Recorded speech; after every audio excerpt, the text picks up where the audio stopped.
Bankston, would you lead us in the pledge? United States of America, and to the republic for which it stands, one nation, under God, indivisible, with liberty and justice for all.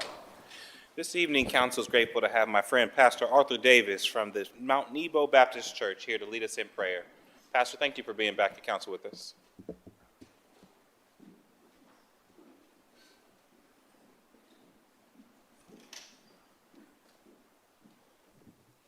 Let us pray.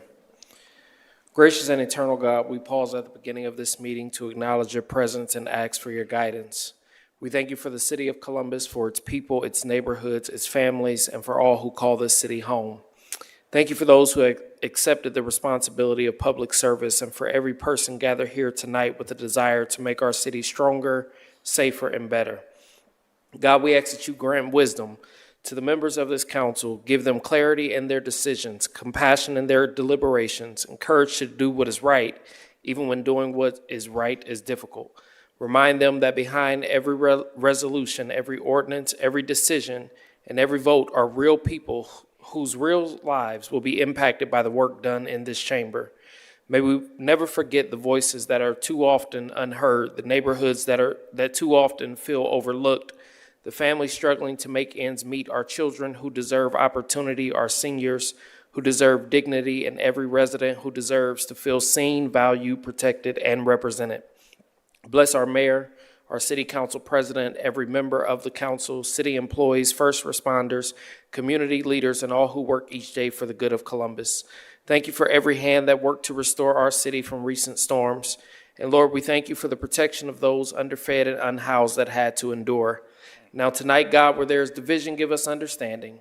Where there is disagreement, give us respect. Where there is difficult decisions, give us wisdom.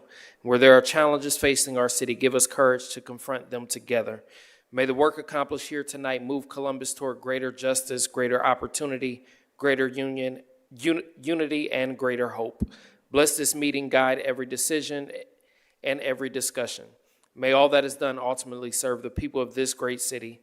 In your holy name we pray. Amen. Amen. Thank you. Thank you, Pastor. Clerk, please call the roll. Bankston, Barossa de Padilla, de Akauer, Dorns, Remy, Ross, Vice President Harden. Any person who takes any action to obstruct or interfere with the conduct of tonight's meeting may be charged with disturbing a lawful meeting pursuant to Columbus City Code 2317.12. Any person who enters those areas of city council chambers reserved for city officials or invited guests may be charged with criminal trespass pursuant to Columbus City Code 2311.21. Can I get a motion to dismiss with the reading of the journal? Clerk, please call the roll. Bankston, Barossa de Padilla, de Akauer, Dorns, Remy, Ross, Vice President Harden. Are there any additions or corrections to the journal? Hearing none, the journal is approved, and this week's communications received by the city clerk's office are listed on the agenda and will be published in the city bulletin. Are there any other communications to be read into the record? Not at this time. Thank you, Madam Clerk. We are going a bit out of order today. I think 4 of our 9 council members have kindergartners this year who are starting school. Councilmember Bankston had to step out last week for his son.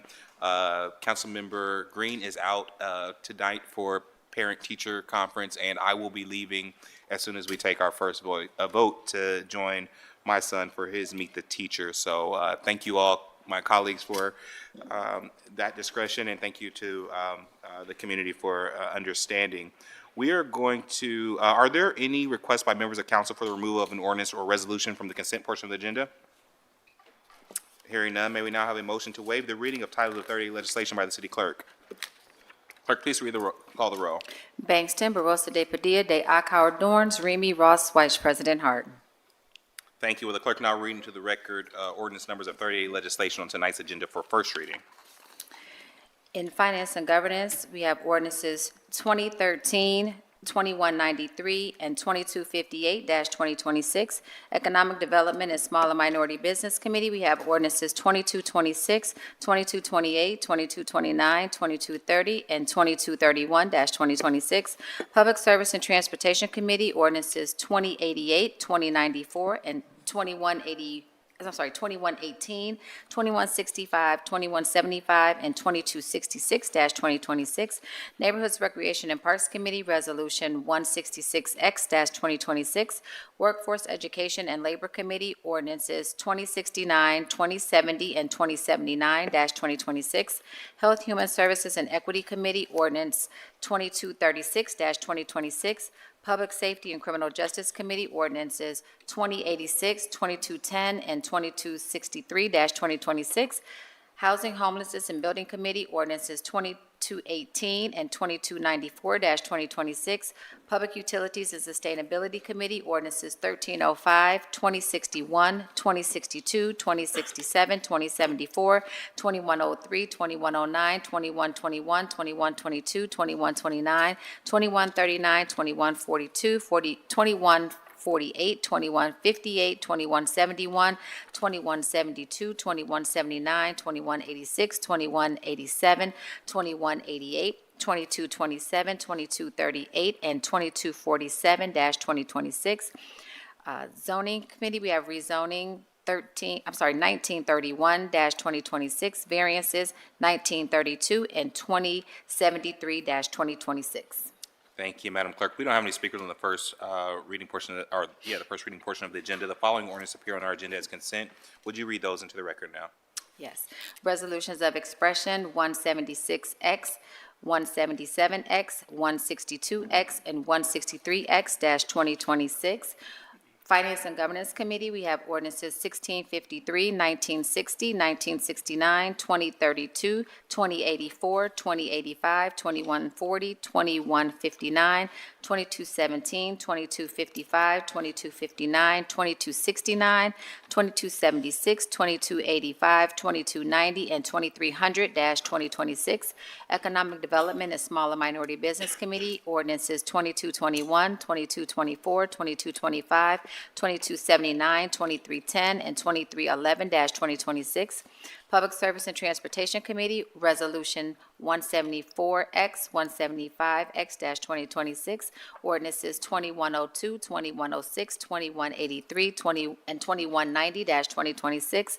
Neighborhoods, Recreation, and Parks Committee, Resolution 167X-2026. Workforce, Education, and Labor Committee, Ordinance 2015 and 2027-2026. Health, Human Services, and Equity Committee, Ordinances 1939, 2093, 2144, 2146, and 2264-2026. Public Safety and Criminal Justice Committee, Ordinances 2119, 2143, 2147, 2157, 2219, 2220, and 2262-2026. Housing, Homelessness, and Building Committee, ordinances 2138, 2189, and 2241-2026. Public Utilities and Sustainability Committee, ordinances 2213 and 2261-2026. Thank you, Madam Clerk. Are there any questions or comments from the consent portion of the agenda?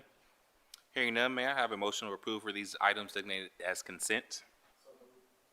Clerk, please call the roll. Bangston, Barosa de Padilla, de Akauer, Dorns, Remy, Ross, White, President Harden. By voice, I apologize. Yes, I'm sorry. There's Bangston, Yes, with the exception of ordinance 2147-2026, from which I abstain. Barosa de Padilla, Yes. de Akauer. Yes. Dorans. Yes. Remy. Yes.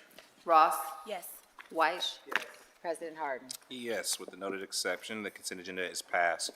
We'll now proceed with the second reading of 30-day postponed emergency legislation. Like I said just a second ago, we're going to go out of order and go to the Rules and Policy Committee.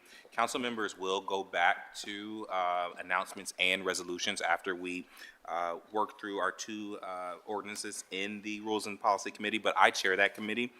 And we have two pieces, ordinance 2355-2026, as well as 2354-2026. Before I throw it over to Pres Pro Tem to lead this portion of our meeting and conversation, I'd like to say a few things about how we got here and where we are going.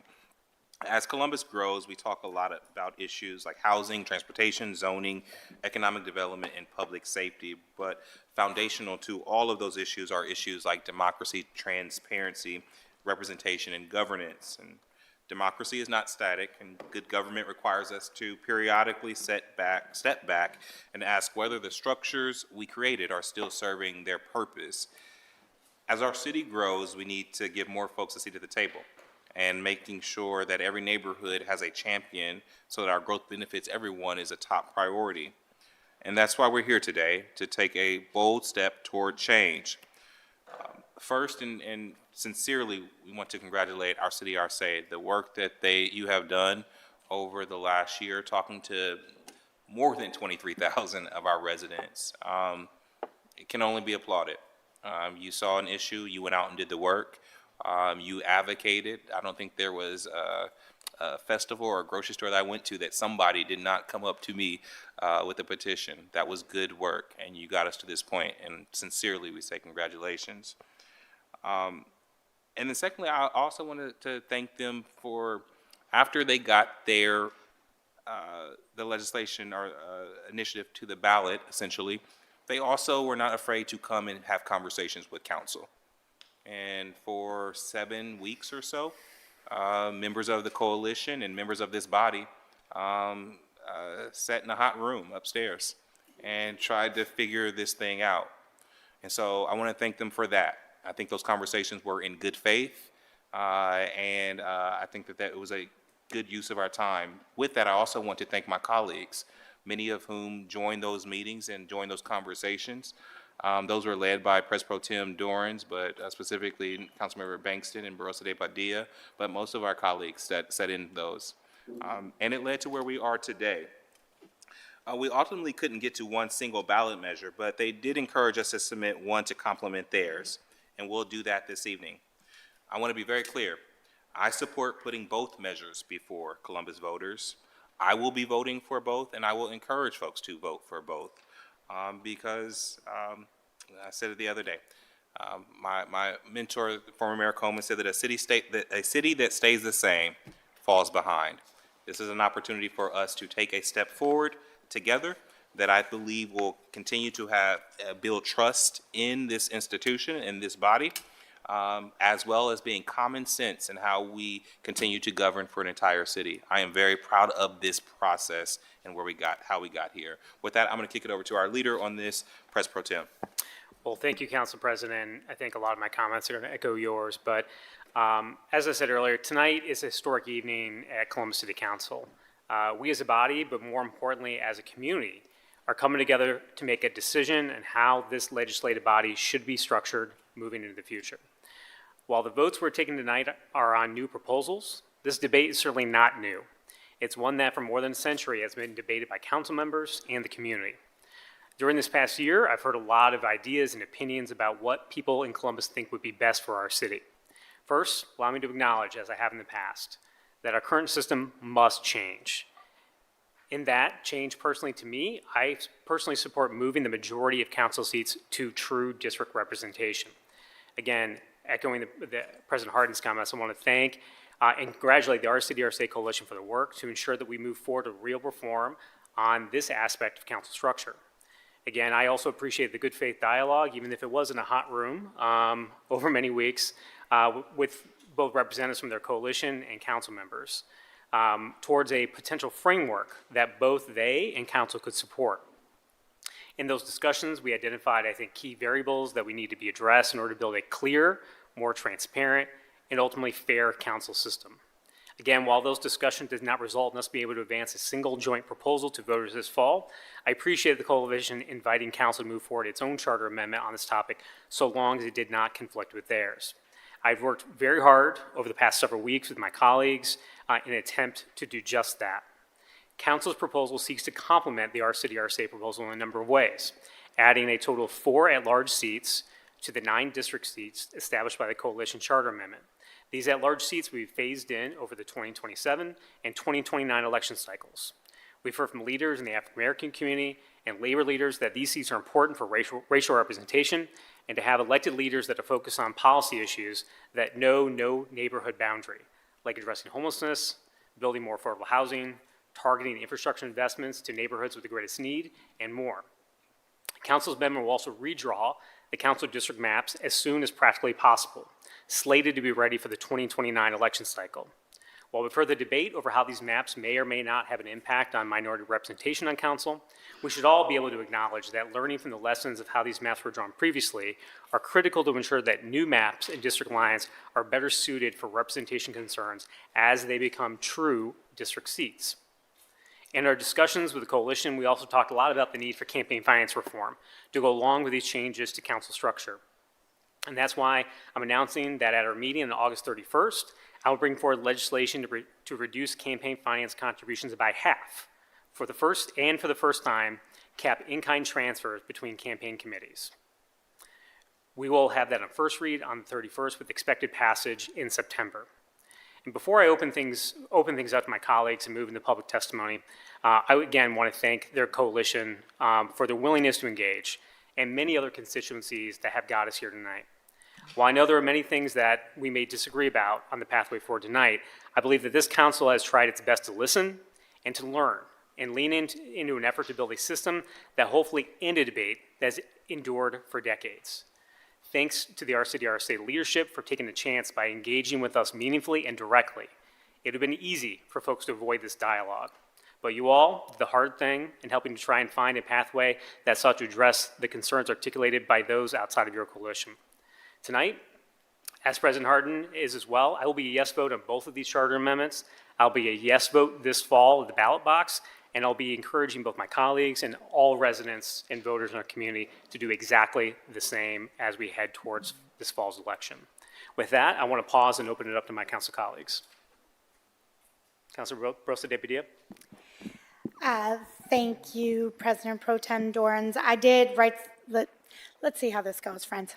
Okay, I was going to talk in first draft, but I did write something, so I'm probably going to go off script just a little bit. First, I want to say how grateful I am to the Our City, Our Say Coalition and the more than 200 volunteers who gathered literally thousands of signatures to put this effort on the ballot.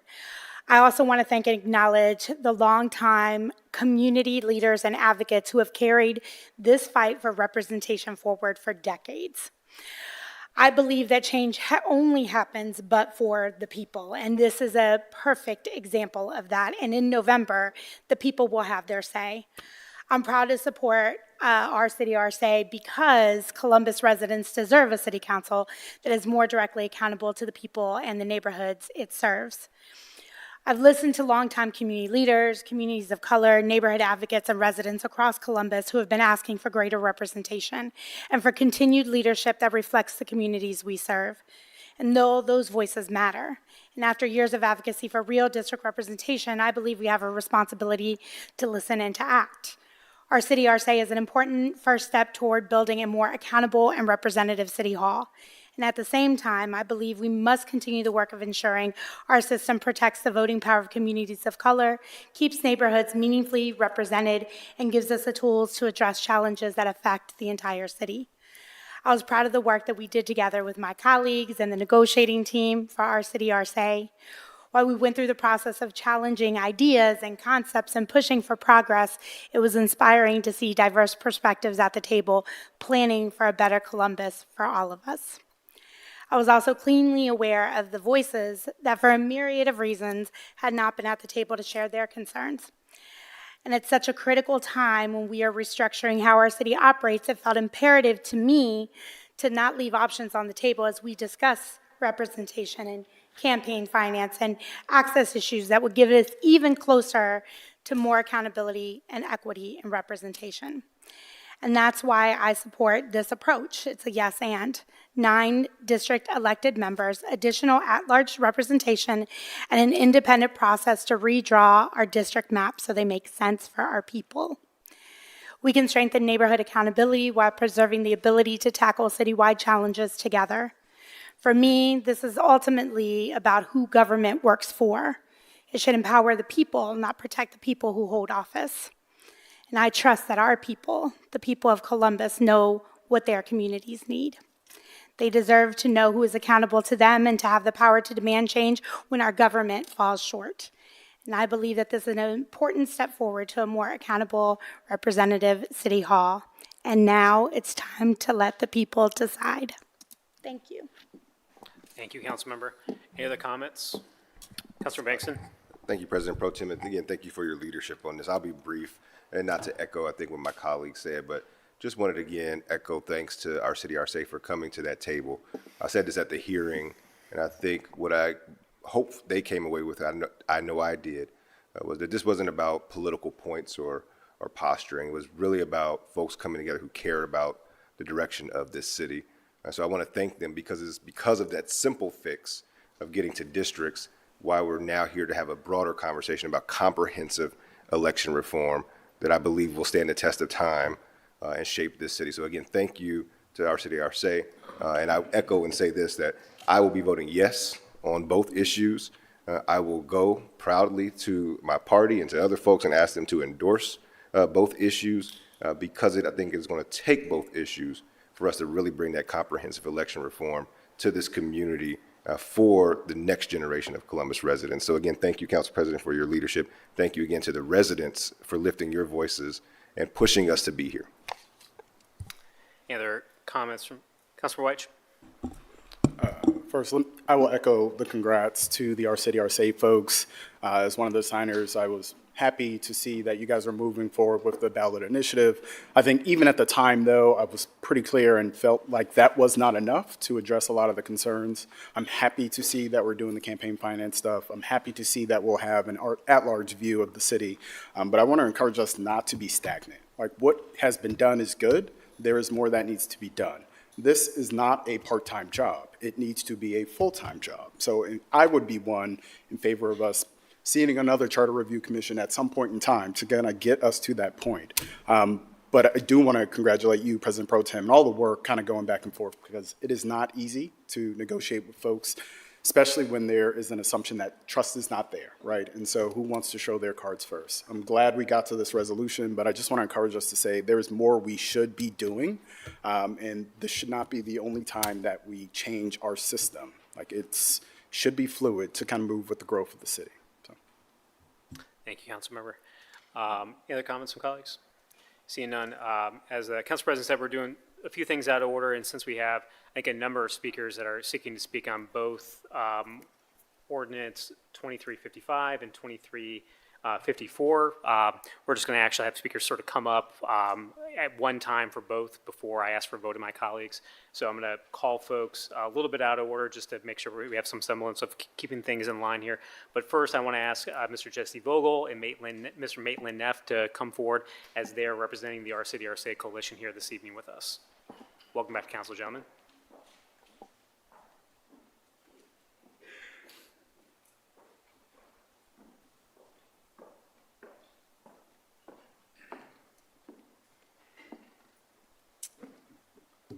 Good afternoon, Council President Hardin, Pro Tem Dorans, and members of council.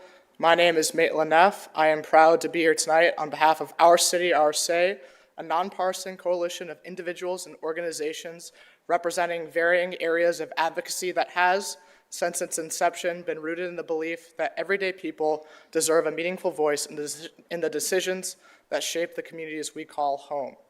Governments should not be static or unchanging. Their structures should adapt to better represent the interests of the public. In this case, our proposed charter amendment is simple: to have only the people who actually live in each of our 9 districts vote on the councilperson who represents them.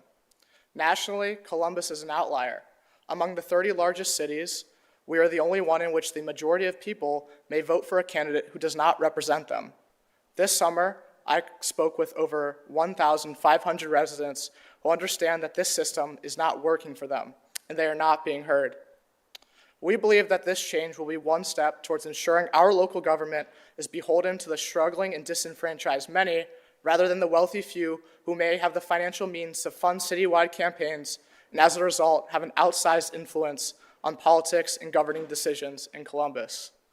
We also recognize that council intends to place its own charter amendment on the November ballot. We want to be clear: we do not view this measure as standing in direct contradiction to ours.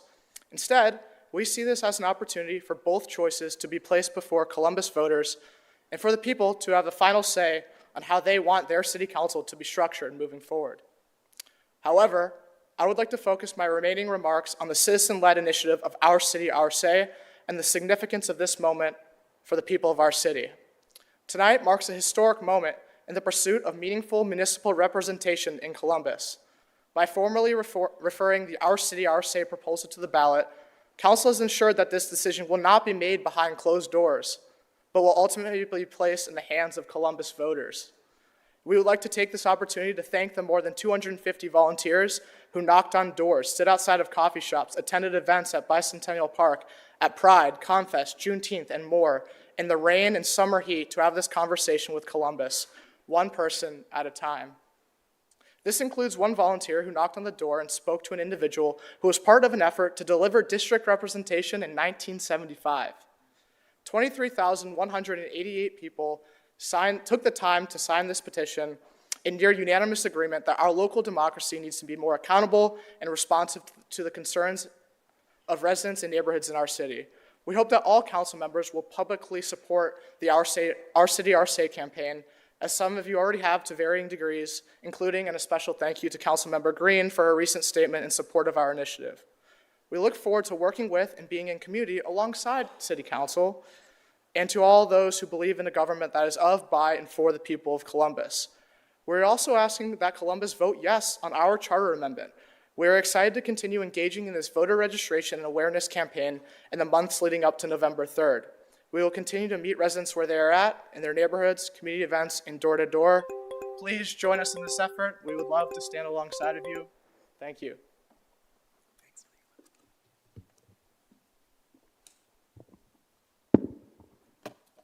Good evening, council members, and good evening to all those in the chamber and watching online. My name is Jesse Vogel, and I am a member of the Our City, Our Say coalition, along with Maitland Neff standing next to me. I too want to celebrate what Our City, Our Say has done, giving Columbus voters the opportunity to have a city council where each member is elected in their district by the district to have the council member of their choosing. Congratulations to the coalition partners, the 17 organizations, the over 250 people who gathered over 23,000 signatures in just 115 days in a few months. Today, Council is taking this required procedural step of referring Our City, Our Say's proposal for 9 real districts to the November ballot, and that is because of the organizing that this coalition has done. I must say, I know firsthand something about the importance of this change.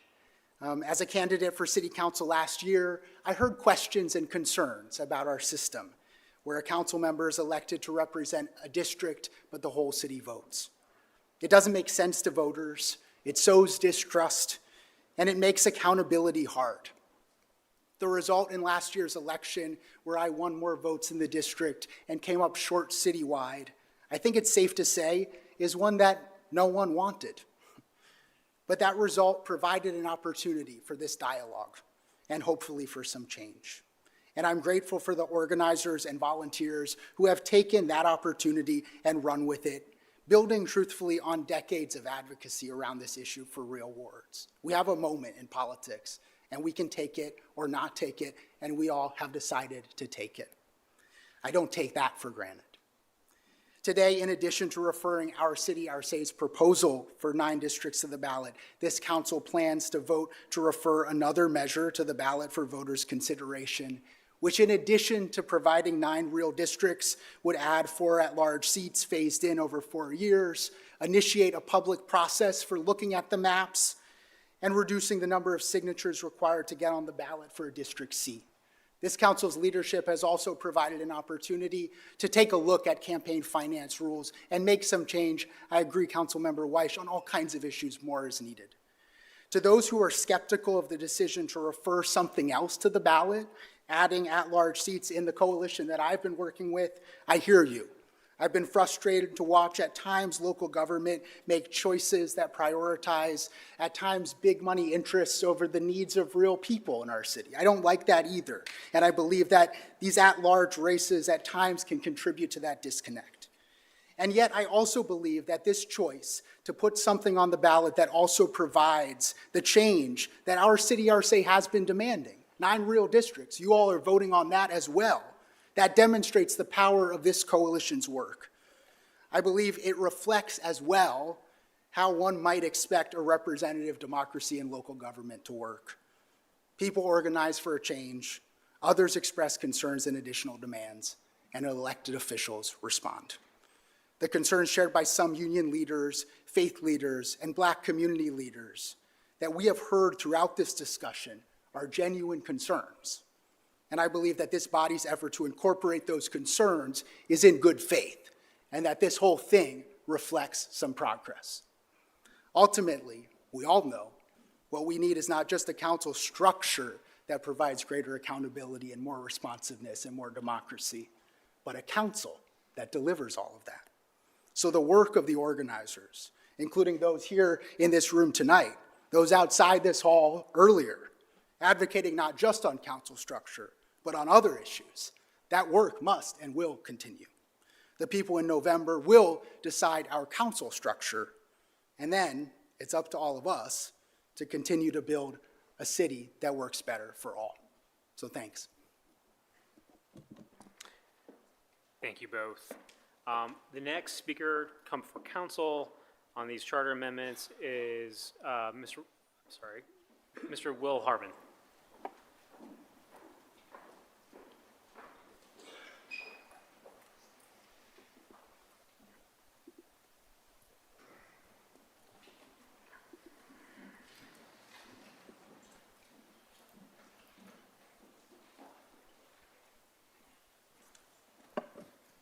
Good evening, President Harden, Pro Tem Dorns, members of Columbus City Council.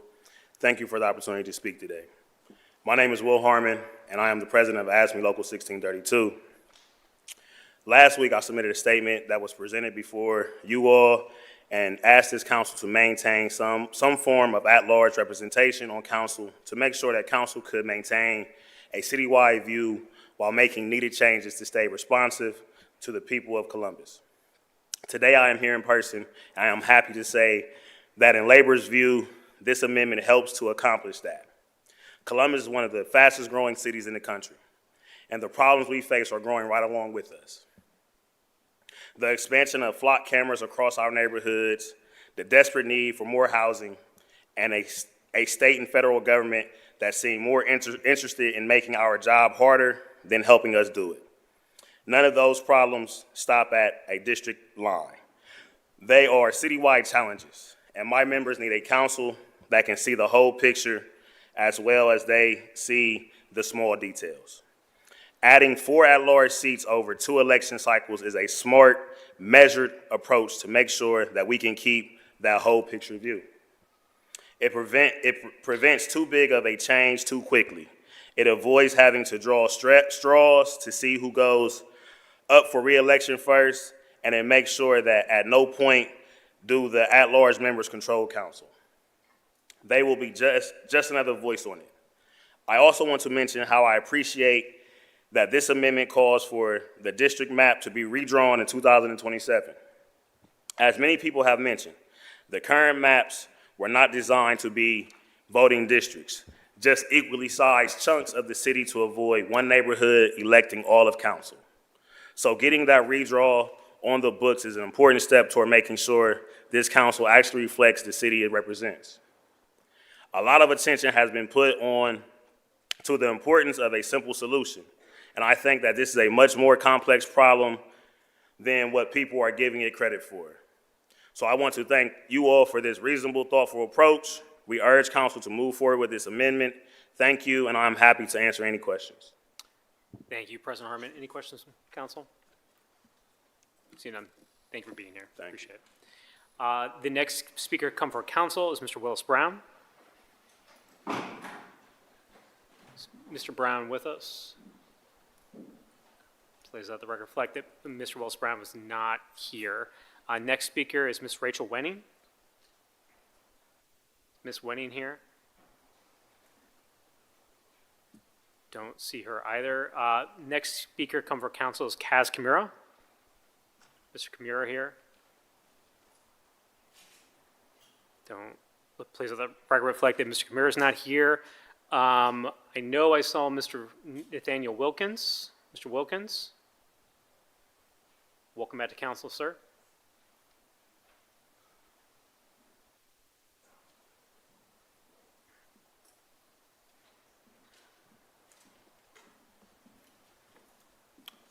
Thank you for having me. 1612 Arlington Avenue, Mr. Nathaniel George Wilkins.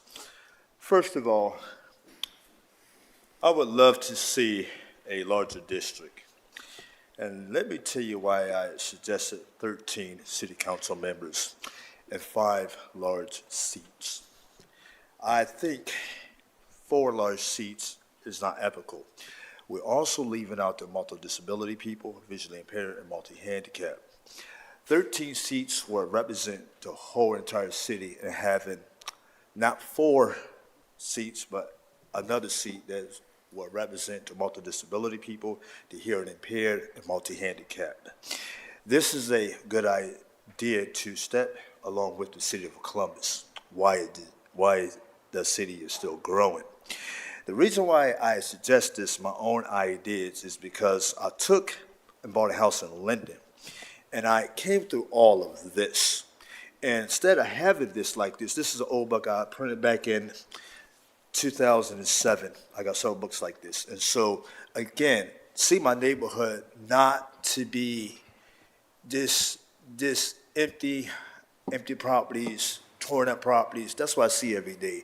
And so with this idea, we want to bring city council full steam ahead with 13 city council members and 5 seats at large. That's dealing with domestic violence problems, properties and things, and businesses going under, properties that's falling in disrepair. So again, I'm all for this, and thank you for your time. Thank you, Mr. Wilkins. We do have a couple of other speakers. Is there a Miss Becky Walcott with us? I believe Miss Walcott's with us. Is Miss Sarah Cherry with us? I believe that those are all the folks that had signed up to speak on either charter amendment. I do want to pause and see if any of the folks, Ms. Rachel Wenning, Mr. Willis Brown, Mr. Kaz Kimura, Ms. Becky Walcott, Ms. Sarah Cherry, if any of those folks are in chambers. I am not seeing anyone. So we will move on to the legislation. First is ordinance number 2354-2026. To submit to the electors of the City of Columbus a special election to be held concurrently with a regular general election on November 3rd. The question of amending the charter of the City of Columbus, such question shall be known as proposed charter amendment number 1, City Council District Elections. Do my colleagues have any questions or comments? Seeing none, I move for passage. Clerk, please call the roll. Is it 2, 3, 4? We're doing 2, 3, 5, 4 first. 4, 5, 4. Bankston, Barosa de Padilla, De Akauer, Dorns, Remy, Ross, White, President Harden. Passed. Thank you. Next, we move to ordinance number 2355-2026 to submit the electors of the City of Columbus a special election to be held concurrently with a regular general election on November 3rd, 2026. The question of amending the charter of the City of Columbus, such question to be known as proposed charter amendment number 2, City Council at Large complements. Do any of my colleagues have any questions or comments? Seeing none, I move for passage. Clerk, We need to amend as submitted. did you have to amend by, Amend Oh, as I'm sorry. submitted. First, I move as submitted to the clerk. clerk, please call the roll. Bankston, Barosa de Padilla, De Akauer, Dorns, Remy, Ross, White, President Harden. Amended. Now I move for passage as amended. Clerk, please call the roll. Bankston, Barosa de Padilla, De Akauer, Dorns, Remy, Ross, White, President Harden. Passed. Thank you, my colleagues. We'll now Congratulations. go back into somewhat irregular order. I'm going to throw things over to Councilmember Ross for a special recognition.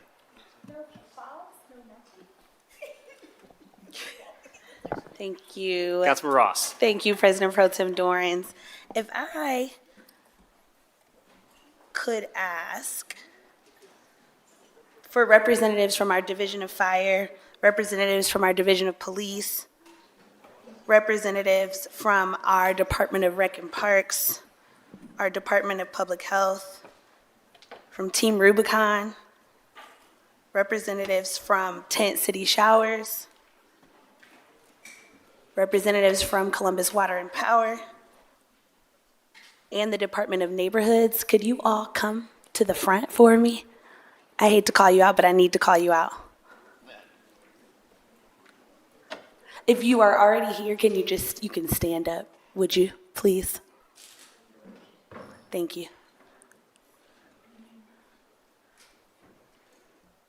Yes, thank you so much, Edward Jones, for standing. And are we still waiting? Is David? Is he gathering other folks? Yes, there are. There you are.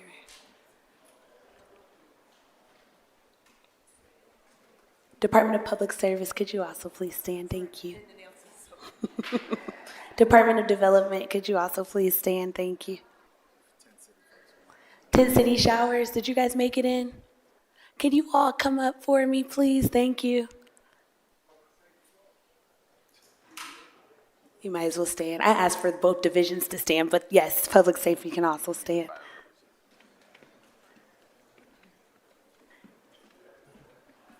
Thank you. Do we have members of Team Rubicon here?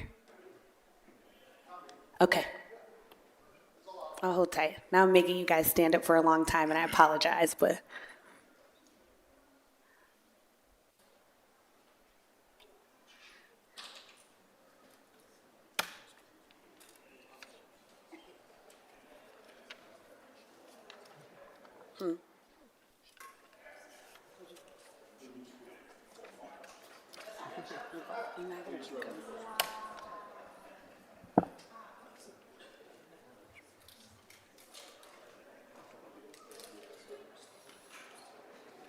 Chief, is Team Rubicon actually coming in, or are they on their way to City Hall? Okay. I don't want to keep people standing for too long.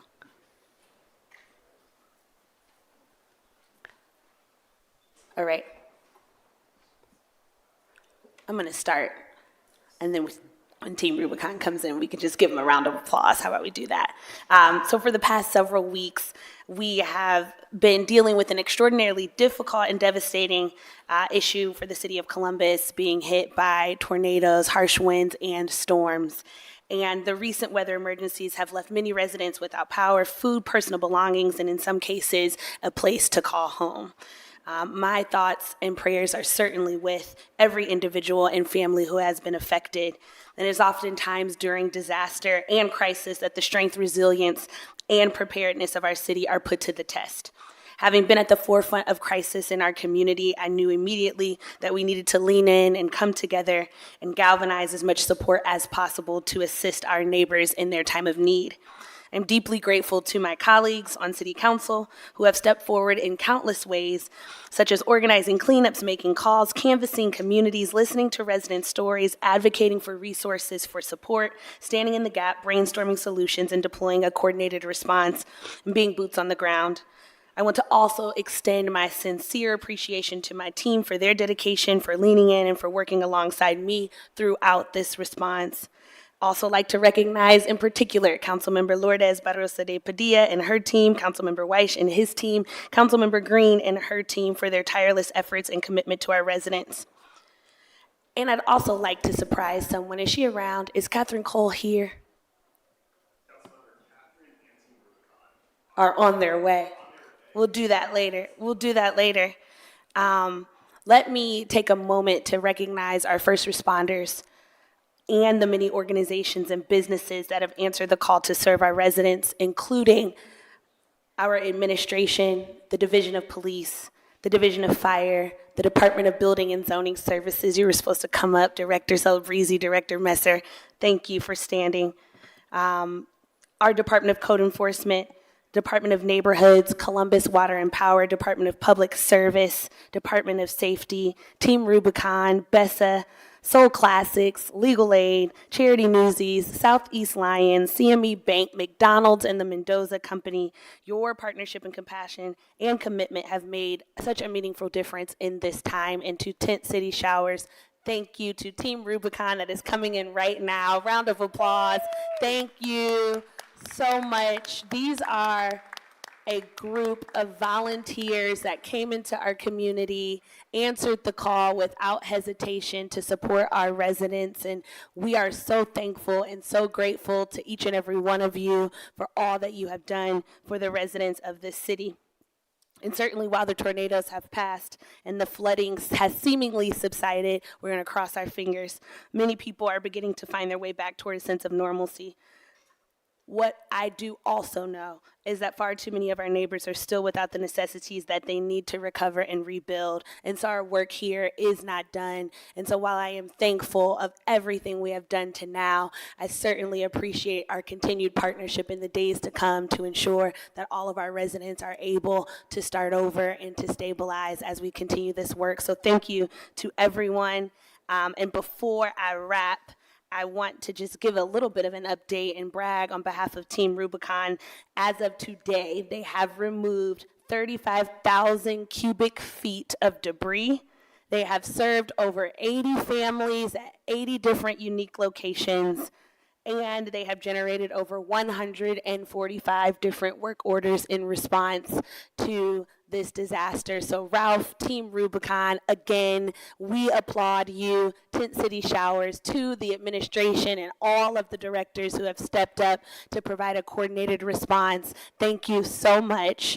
To residents, if you are still in need of support and if you are still in need of help, Team Rubicon will be here through August 30th. You are free to call 614-645-3111. If you need support, if you need help, they will deploy volunteers. They are not asking for information other than your name, where you live, and what kind of help you need. So if you need help, please reach out to them. They are incredible human beings who have stepped up to help our city in a mammoth way. And so at this point in time, I would ask all of my colleagues if we could just stand up and give a round of applause to everyone who has helped us during this time.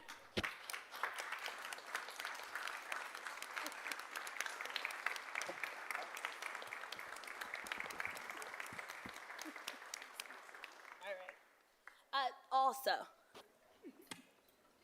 I have a partner in crime, and her name is Catherine Cole. I have not seen someone step up in such a big way ever in my time as both a city attorney and even as my short period of time as a council member. I mean, I'm talking spending her own resources. I'm talking spending over 12, 14-hour days to coordinate our volunteers. I'm talking 6 a.m. in the morning serving food, coming back for lunch, coming back for dinner. So Catherine Cole, if you could just come up here and allow us to thank you in a big, big, big way.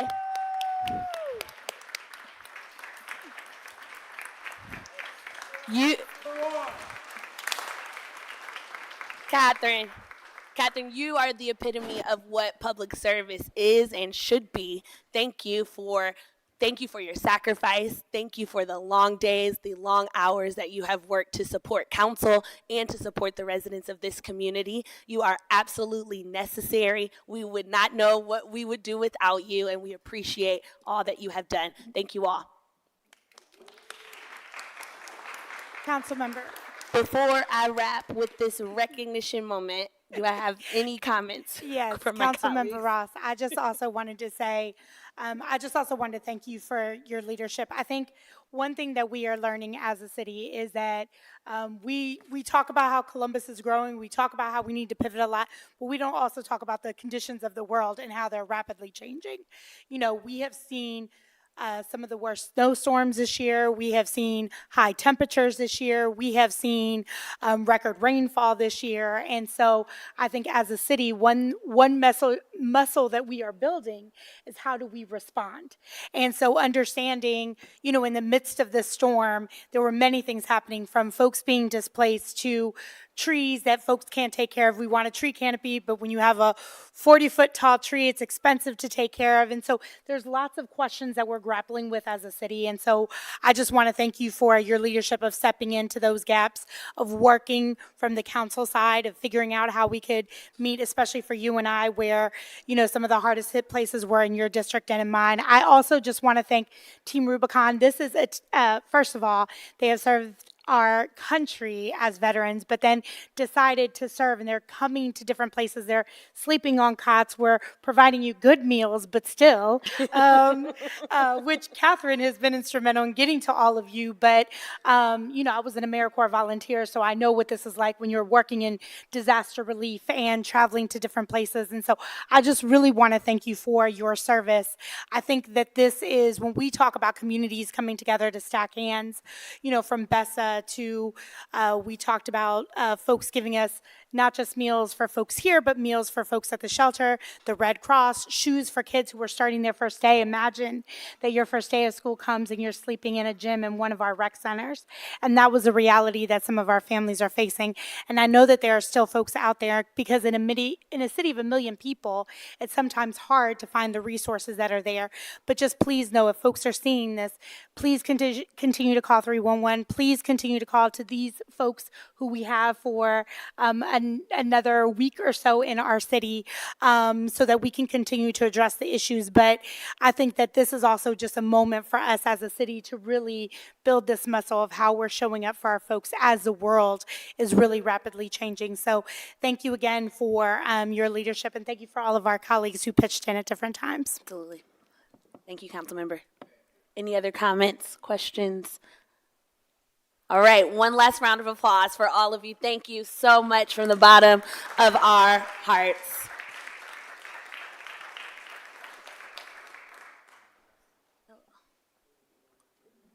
Thank you, Councilmember Ross. I think we're going to get ourselves back in regular order. Do you have any other announcements? I did, but I didn't know how we wanted to. Why don't we just go around? So we'll go ahead and get back into regular order, go back around the dais. We're here with the Safety Not Surveillance Coalition, and we are here to deliver our written signatures. We have just about 700 signatures, and we will not be ignored. So. Yeah, if you could hand those to staff, David, you take those. We'll make sure that all the councilmen. Can we see them give it to Sure. you? Here, bring them over here. Yeah.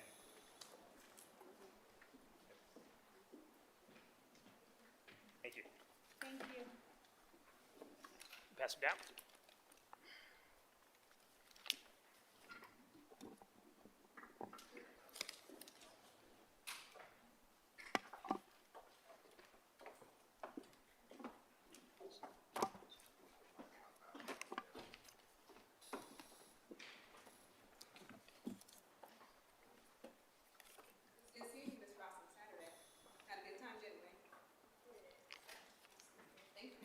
Thank you very much. All right, back into regular order. We'll go around for announcements. Councilmember Bankston.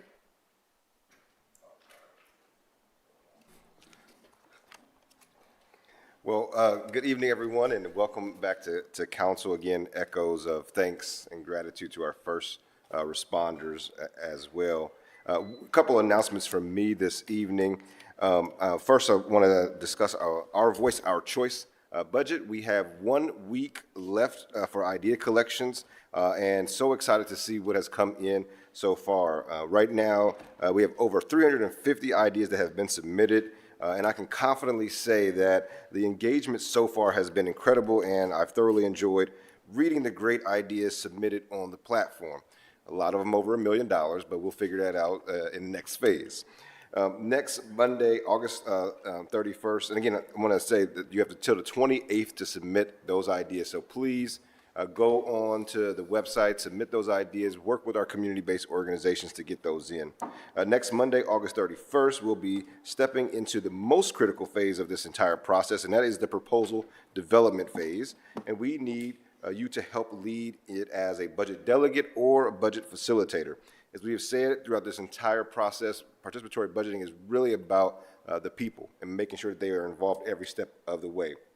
Budget delegates will work with city staff and experts to evaluate those community ideas that we've been gathering, check the feasibility, and transform those raw suggestions into fully cost proposals ready for residents to vote on later this year.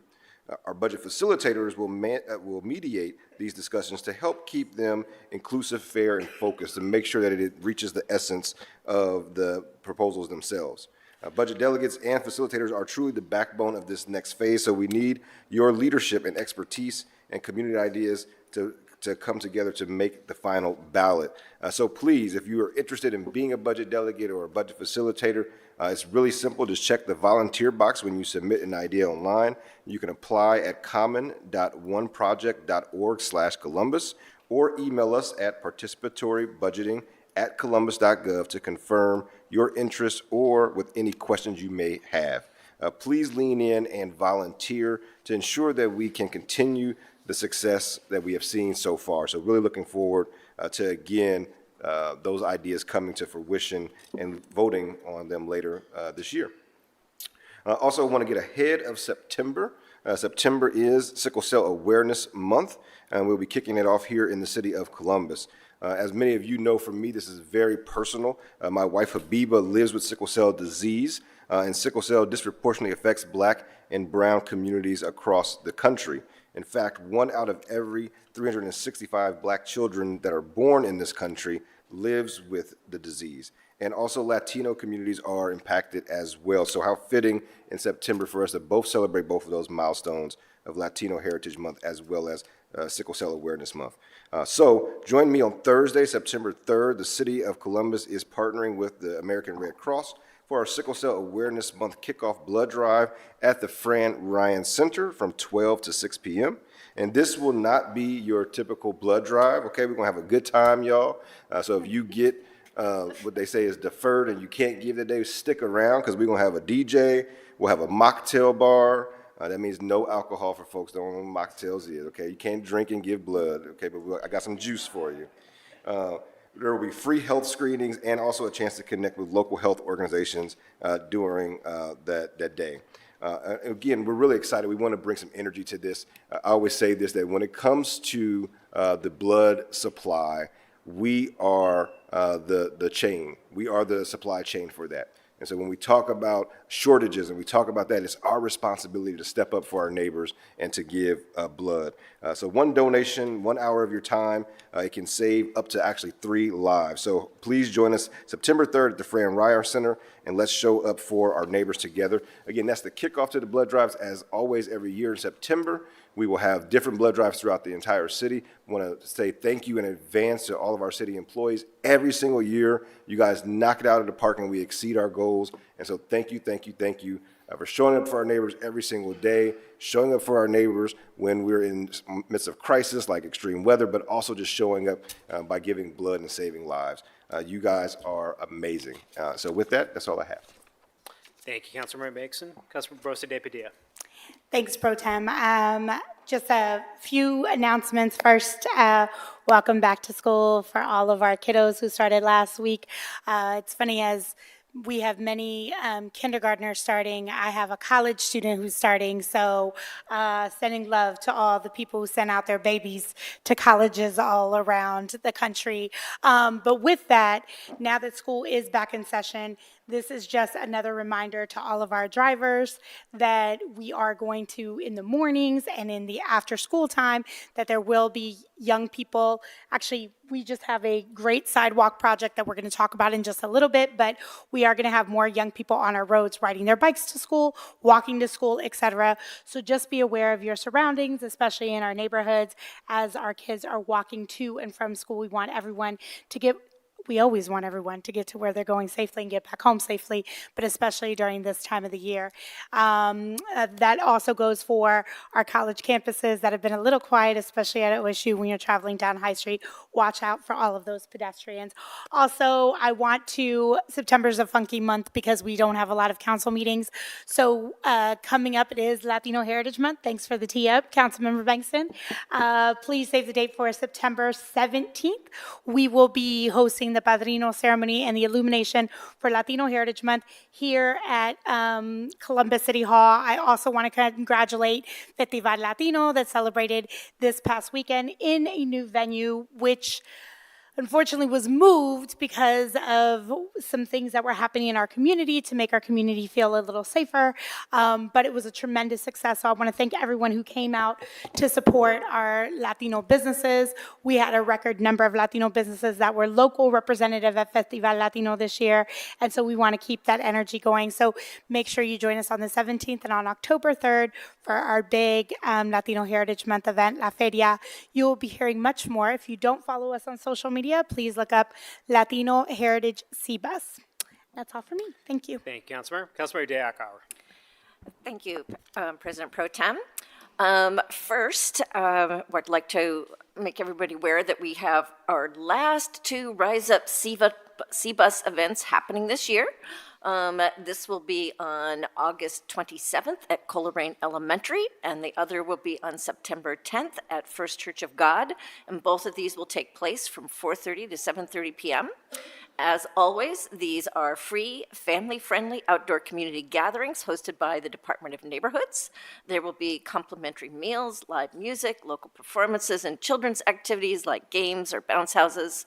Additionally, residents can engage one-on-one with city staff and community partners to navigate municipal programs, utility resources, and safety initiatives.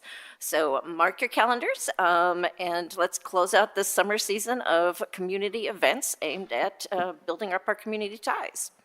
Secondly, my Getting Grant Ready Academy initiative has been accepting applications from eligible nonprofits since the beginning of August and will continue through the end of the month. As a reminder, this program is a no-cost 9-month program for young grassroots Columbus nonprofits looking to create sustainability and build a diversified funding foundation that doesn't depend solely on government funding.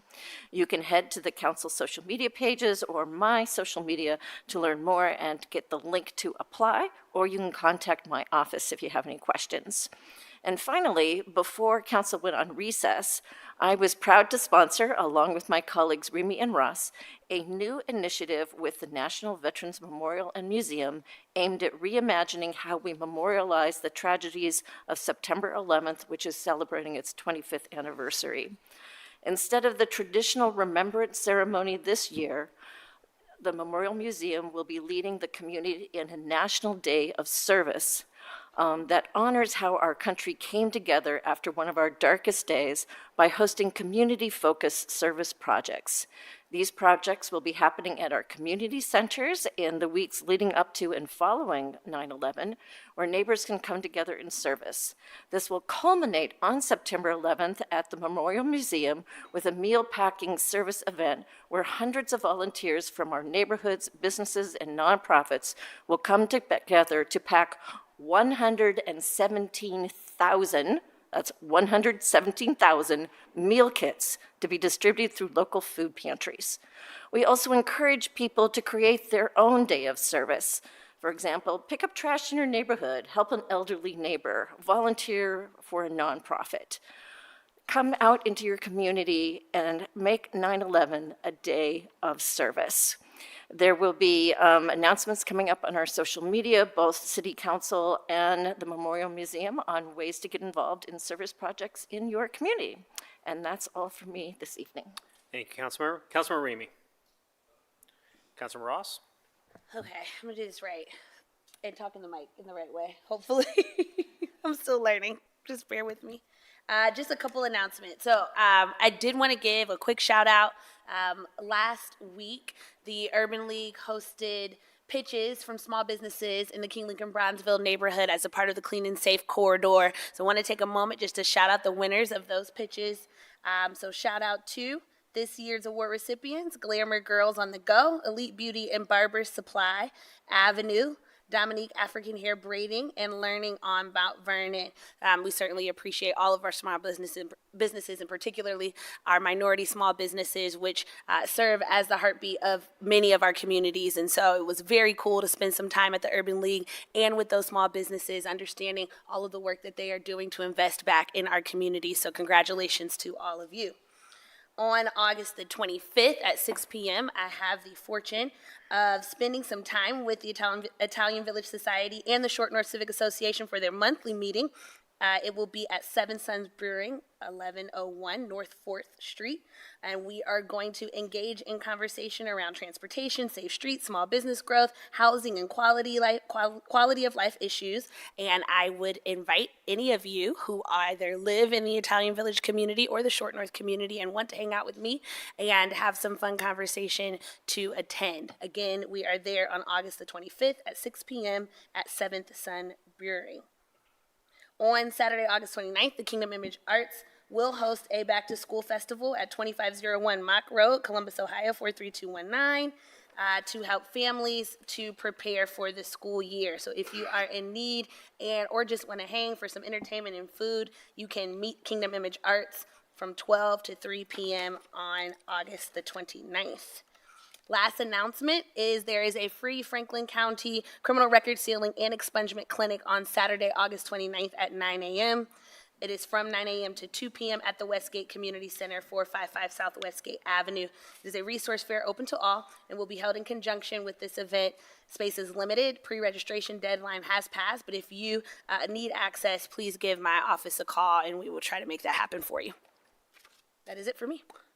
Thank you, Councilmember. Councilmember White. Thank you, President Pro Tem. Just one quick announcement. Our next Wednesdays with the Whites will take place this Wednesday, August 26th from 5 to 7 p.m. at Smoky Row Brethren Church located at 7260 Smoky Row Road. Great opportunity to discuss issues you're seeing in the community or to provide feedback on policy initiatives that I'm currently working on. RSVPs are encouraged, but walk-ins are always welcome. So hope to see folks there on Wednesday. Thanks. Thank you, Councilmember. We're going to do one more thing out of order, then I swear we're going to get back to how things normally run around here. So we're going to stick in the Rules and Policy Committee, and I'm going to bring forward resolution number 0183-2026.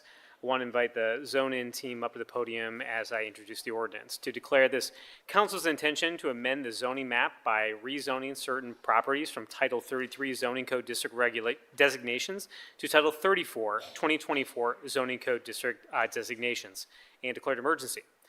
2 years ago, this council stood together to launch the first phase of zone-in.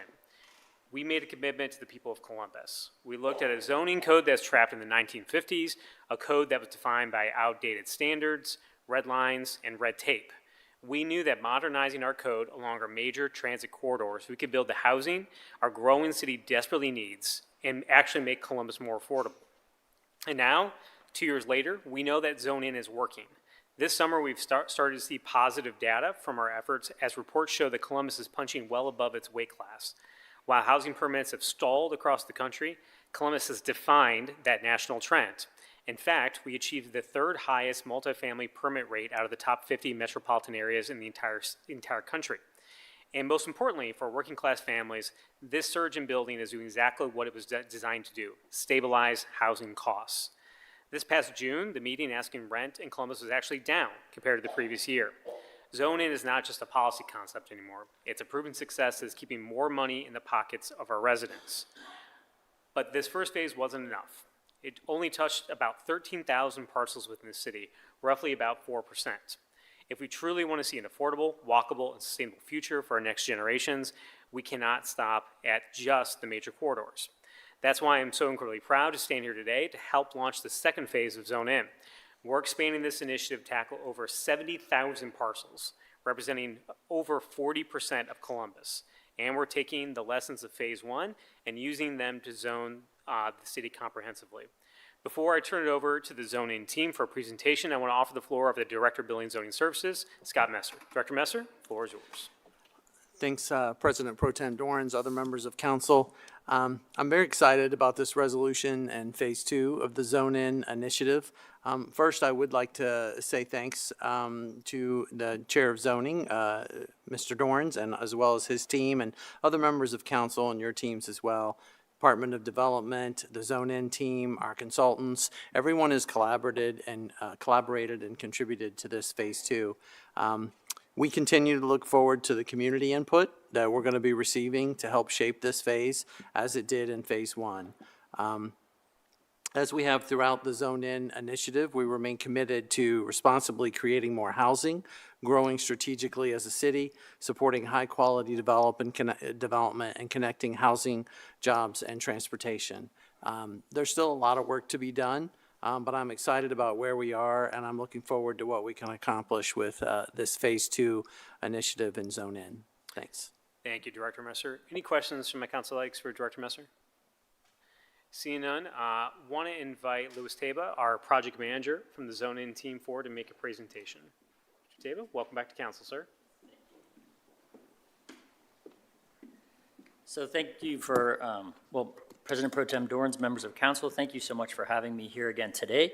We're very excited to present to you this resolution to rezone for Phase 2.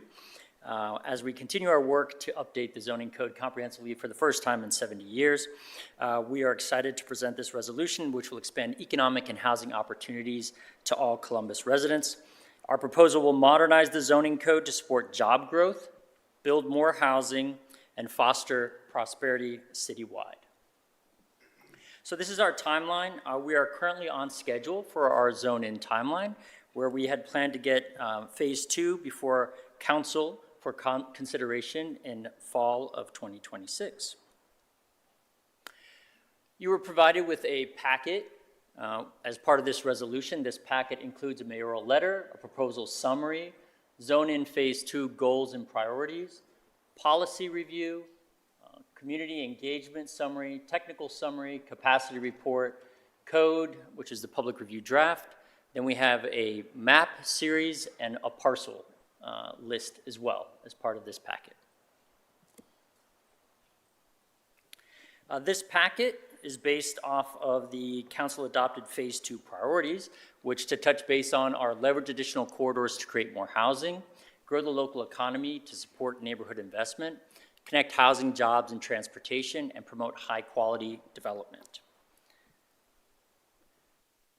So in 2025, we focused a lot on the Columbus growth strategy. It created the policy basis for Phase 2 by categorizing the Phase 2 parcels into 3 main buckets: mixed use, industrial warehouse, and business and institutional campus, land use categories. These provided the policy basis and the mapping locations for the zoning districts, which are part of this resolution.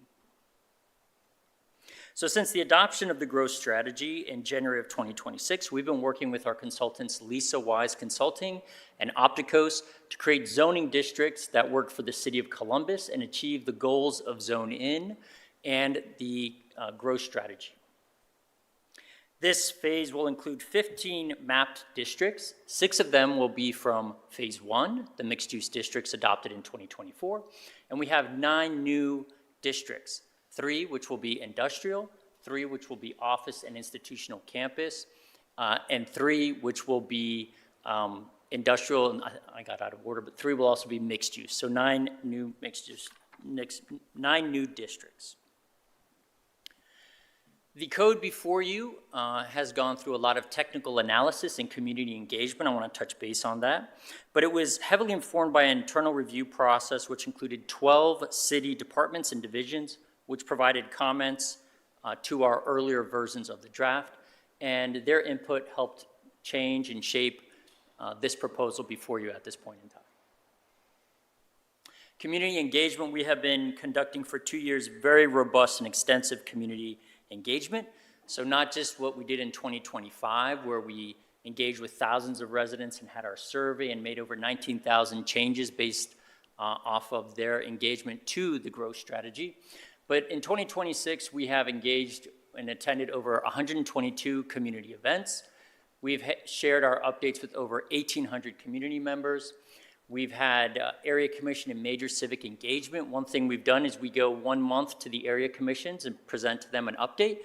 And the next month, we have a one-on-one reservation time where they can come meet with us and we discuss the project with them. The Zoning Advisory Committee, made up of community members and members from the different development sectors, have reviewed this proposal, and for the most part, they are highly supportive of the work we've done. We've been doing newsletters and social media posts. We've been doing stakeholder meetings. We've been doing Rise Up events. And this is all just leading up to the heavy engagement that we plan on doing as part of the 60-day public comment period. So this public review draft, a couple proposal highlights. We have over 70,650 parcels as part of this phase, which represents over 40% of the city. And we have the capacity based off of our Cascadia housing analysis for an additional, well, for 119,000 plus units in this area, up from the original, which was 13,000. A couple code highlights is that we continue housing incentives in a lot of the districts, as was adopted in the 2024 zoning districts. We continue to have market-driven parking and removing parking minimums. We have cleaner design standards, which create predictability for the community and the development community.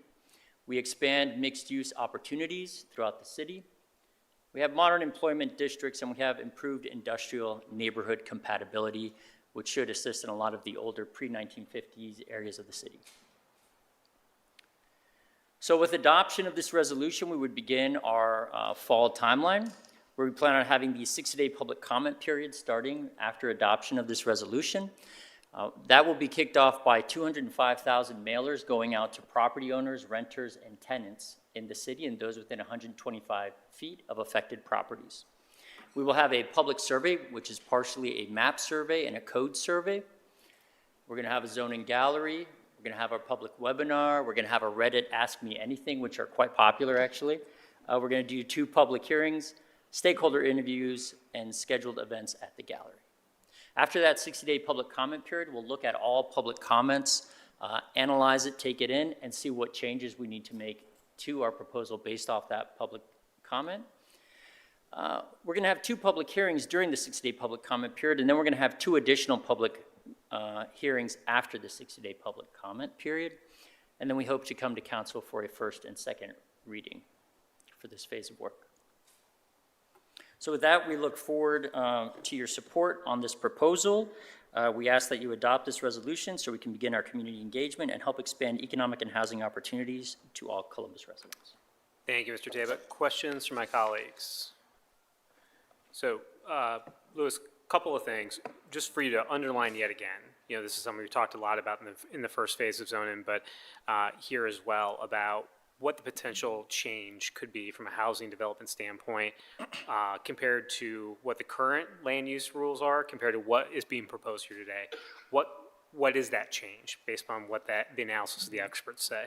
Yes, so based off of the housing analysis report, which was created by our consultant, currently the phase 2 focus areas allow for 13,637 units. And as I indicated, that with adoption of the zoning code as it would stand right now, we would go to 119,000 units.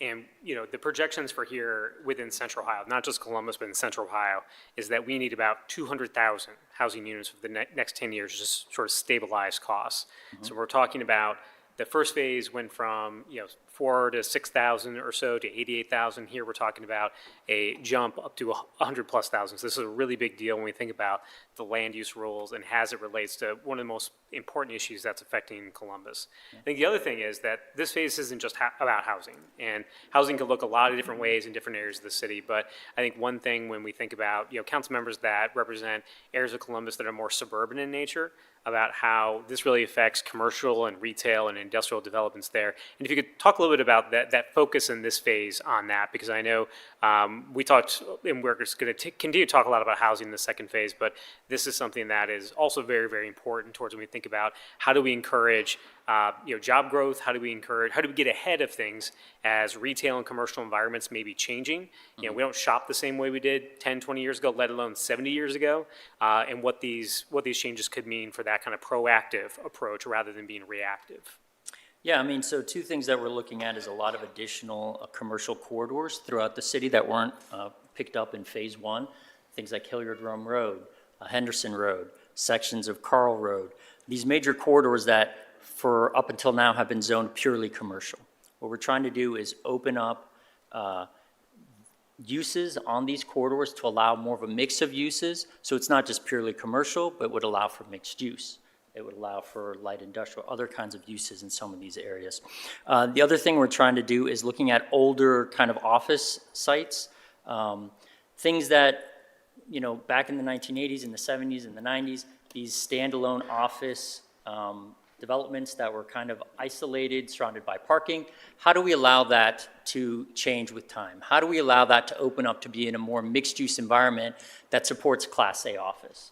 And so what this proposal does is it creates an opportunity, a by right residential development in some of these areas, which would allow for the modernization of these office districts, of these purely single-use districts into more of a mixed use and allow more flexibility. Thank you. Other questions from council members? So we do have a couple of public speakers signed to speak on the ordinance, but I do want to make a couple of things clear before we get to those public speakers. What we're voting on here is merely the resolution that begins the 60-day public comment period. So I think we went through this a couple times in the first phase about sort of where we're at in the process, and Mr. Teva sort of outlined that in his presentation. But the point of the 60-day public comment period is just that, is to make sure that the public has the opportunity to be well-informed, that the public has their voice heard by this body. I think that we've demonstrated in the first phase that this body will expect to make changes based upon the feedback that we hear from individuals at the public hearings, at council, and other types of events.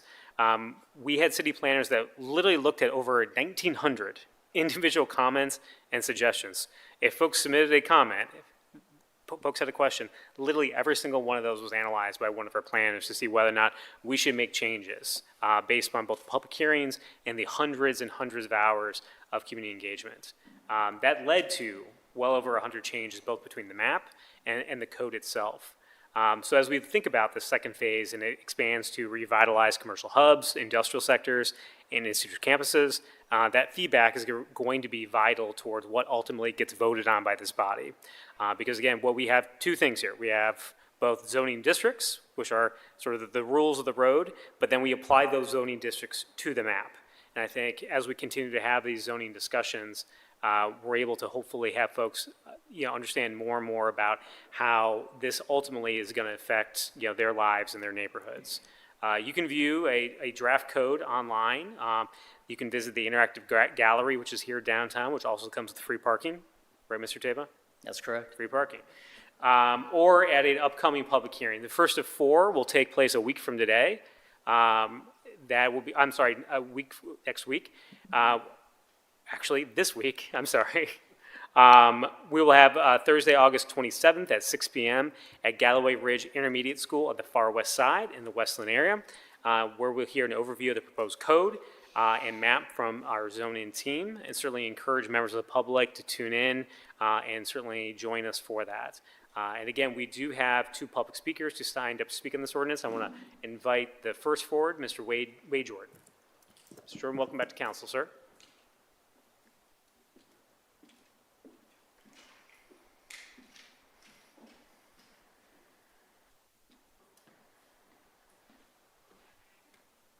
How's everybody?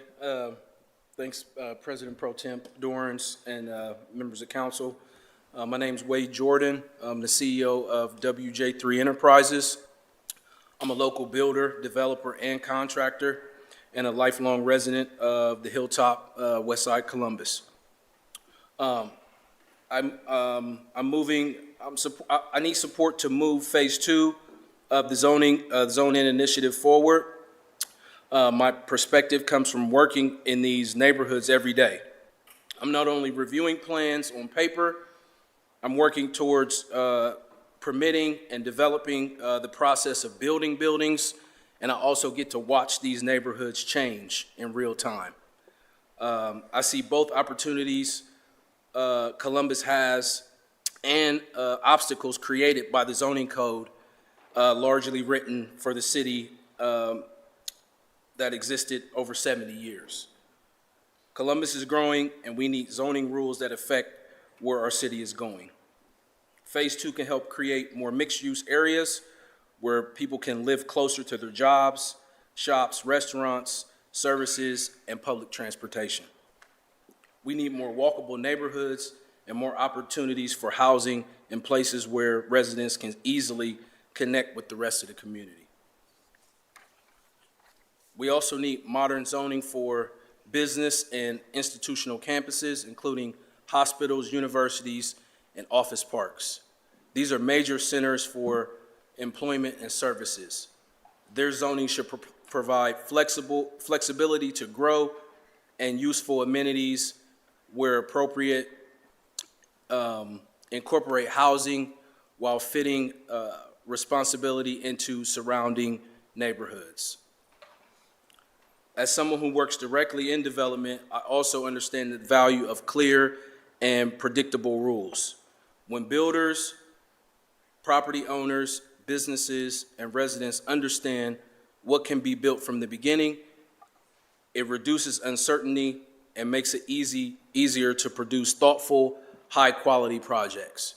Clear standards also give neighborhoods a better understanding of what the future development will also look like. This proposal is not the end of the conversation. Advancing the resolution will only begin the 60-day public review period where residents, renters, property owners, area commissions, and other stakeholders can study the proposal and help improve it.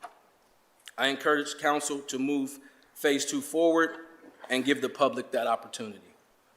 I support this work because I want Columbus to remain a city where people can find housing, reach jobs and services, start businesses, and build strong neighborhoods. As the city grows, our zoning code must grow with it. Thank you for your time. Thank you, Mr. Jordan. Any questions from my colleagues for our public speaker? See none? Thank you, sir. Appreciate you being here. Thank you. Our next public speaker is Mr. Lonnie Watson. Mr. Watson, welcome back to council.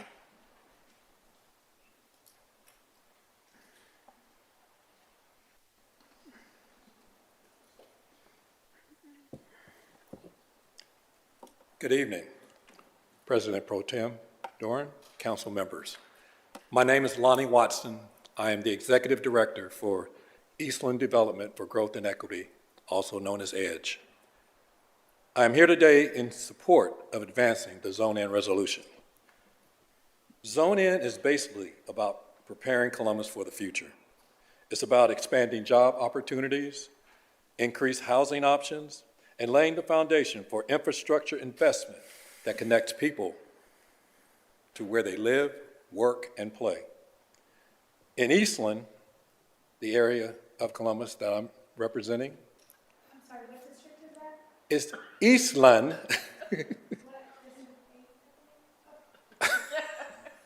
You took my minutes. We face the challenges that I just outlined. But they can only be addressed through effectively better planning and processes that reflect both the realities of the neighborhoods and the future needs of the city. Zone In is all about strengthening our economy and providing greater flexibility for businesses, developers, and institutions while establishing clear expectations for how job centers and new developments integrate into surrounding communities. As Columbus grows, we must take a holistic approach to assessing how development affects traffic, transit, pedestrians, parking, and the overall quality of life of our residents. If this resolution passes this evening, the 60-day public comment period begins, and it begins on August 25th. So I strongly encourage all the residents of every part of our city to engage in that process. I also encourage the Zone In project team to cast a wide net in promoting its public webinars by utilizing traditional and social media platforms and reaching as many people as possible. I would even suggest holding a citywide town hall meeting. I think public engagement should not end with the comment period closes. Residents should have a platform to share feedback, raise concerns, and help shape how Zone In is implemented.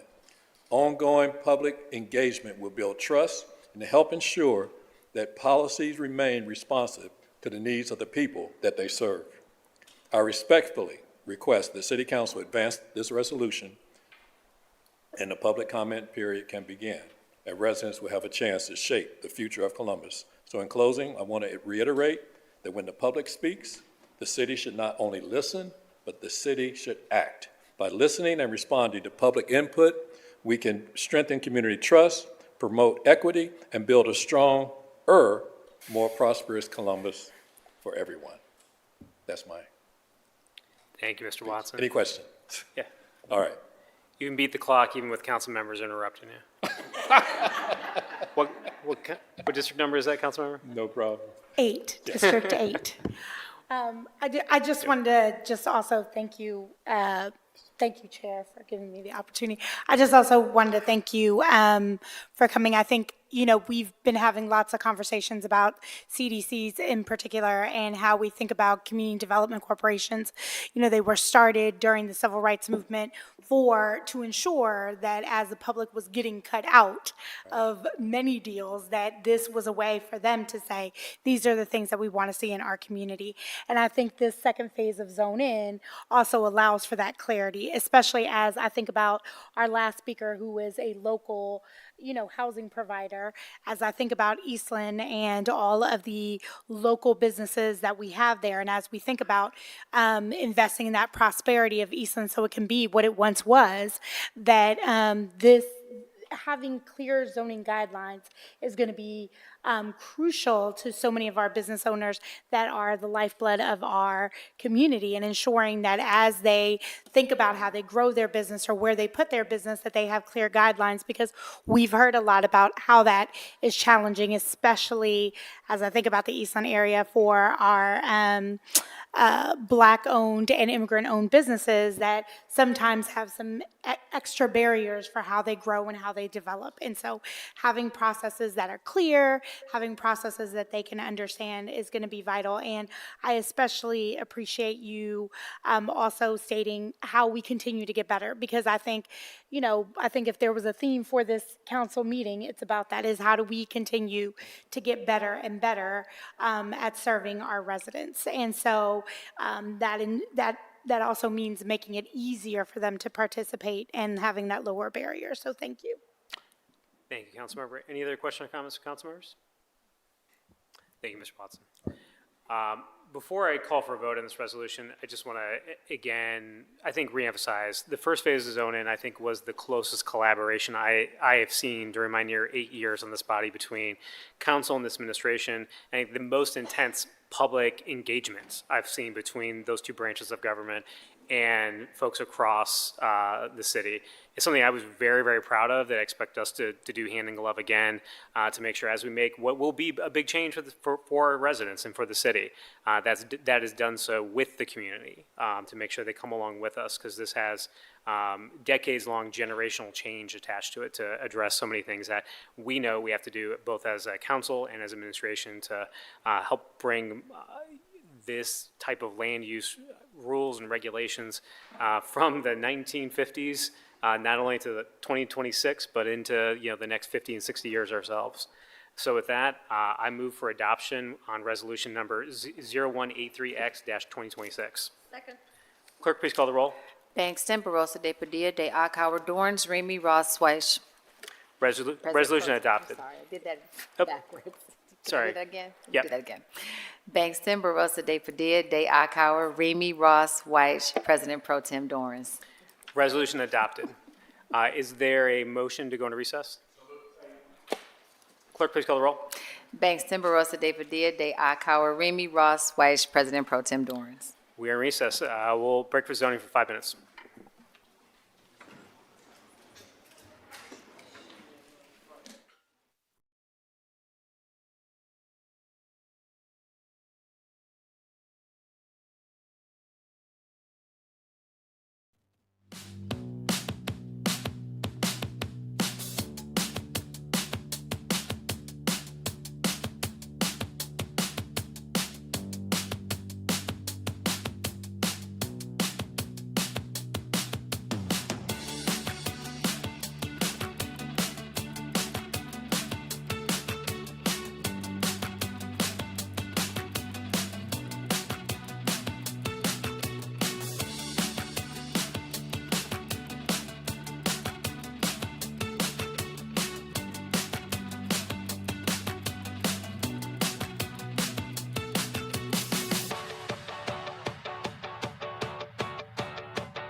Reading the journal.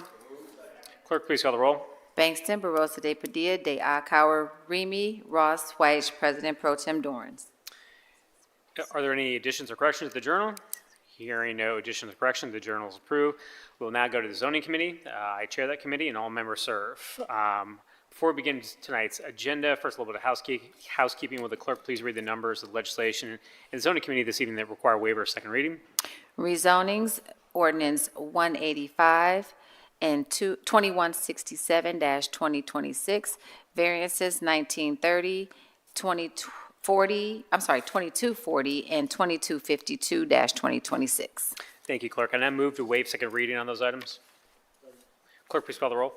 Bangston, Barosa de Padilla, de Akauer, Remy, Ross, Vice President Pro Tem Dorans. Waived.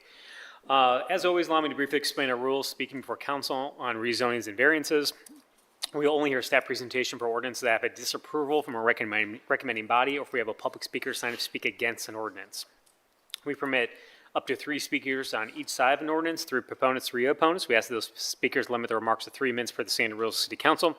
All speakers on the council variance, including city staff, area commissioners, applicants, and members of the public, will be sworn in before they give testimony.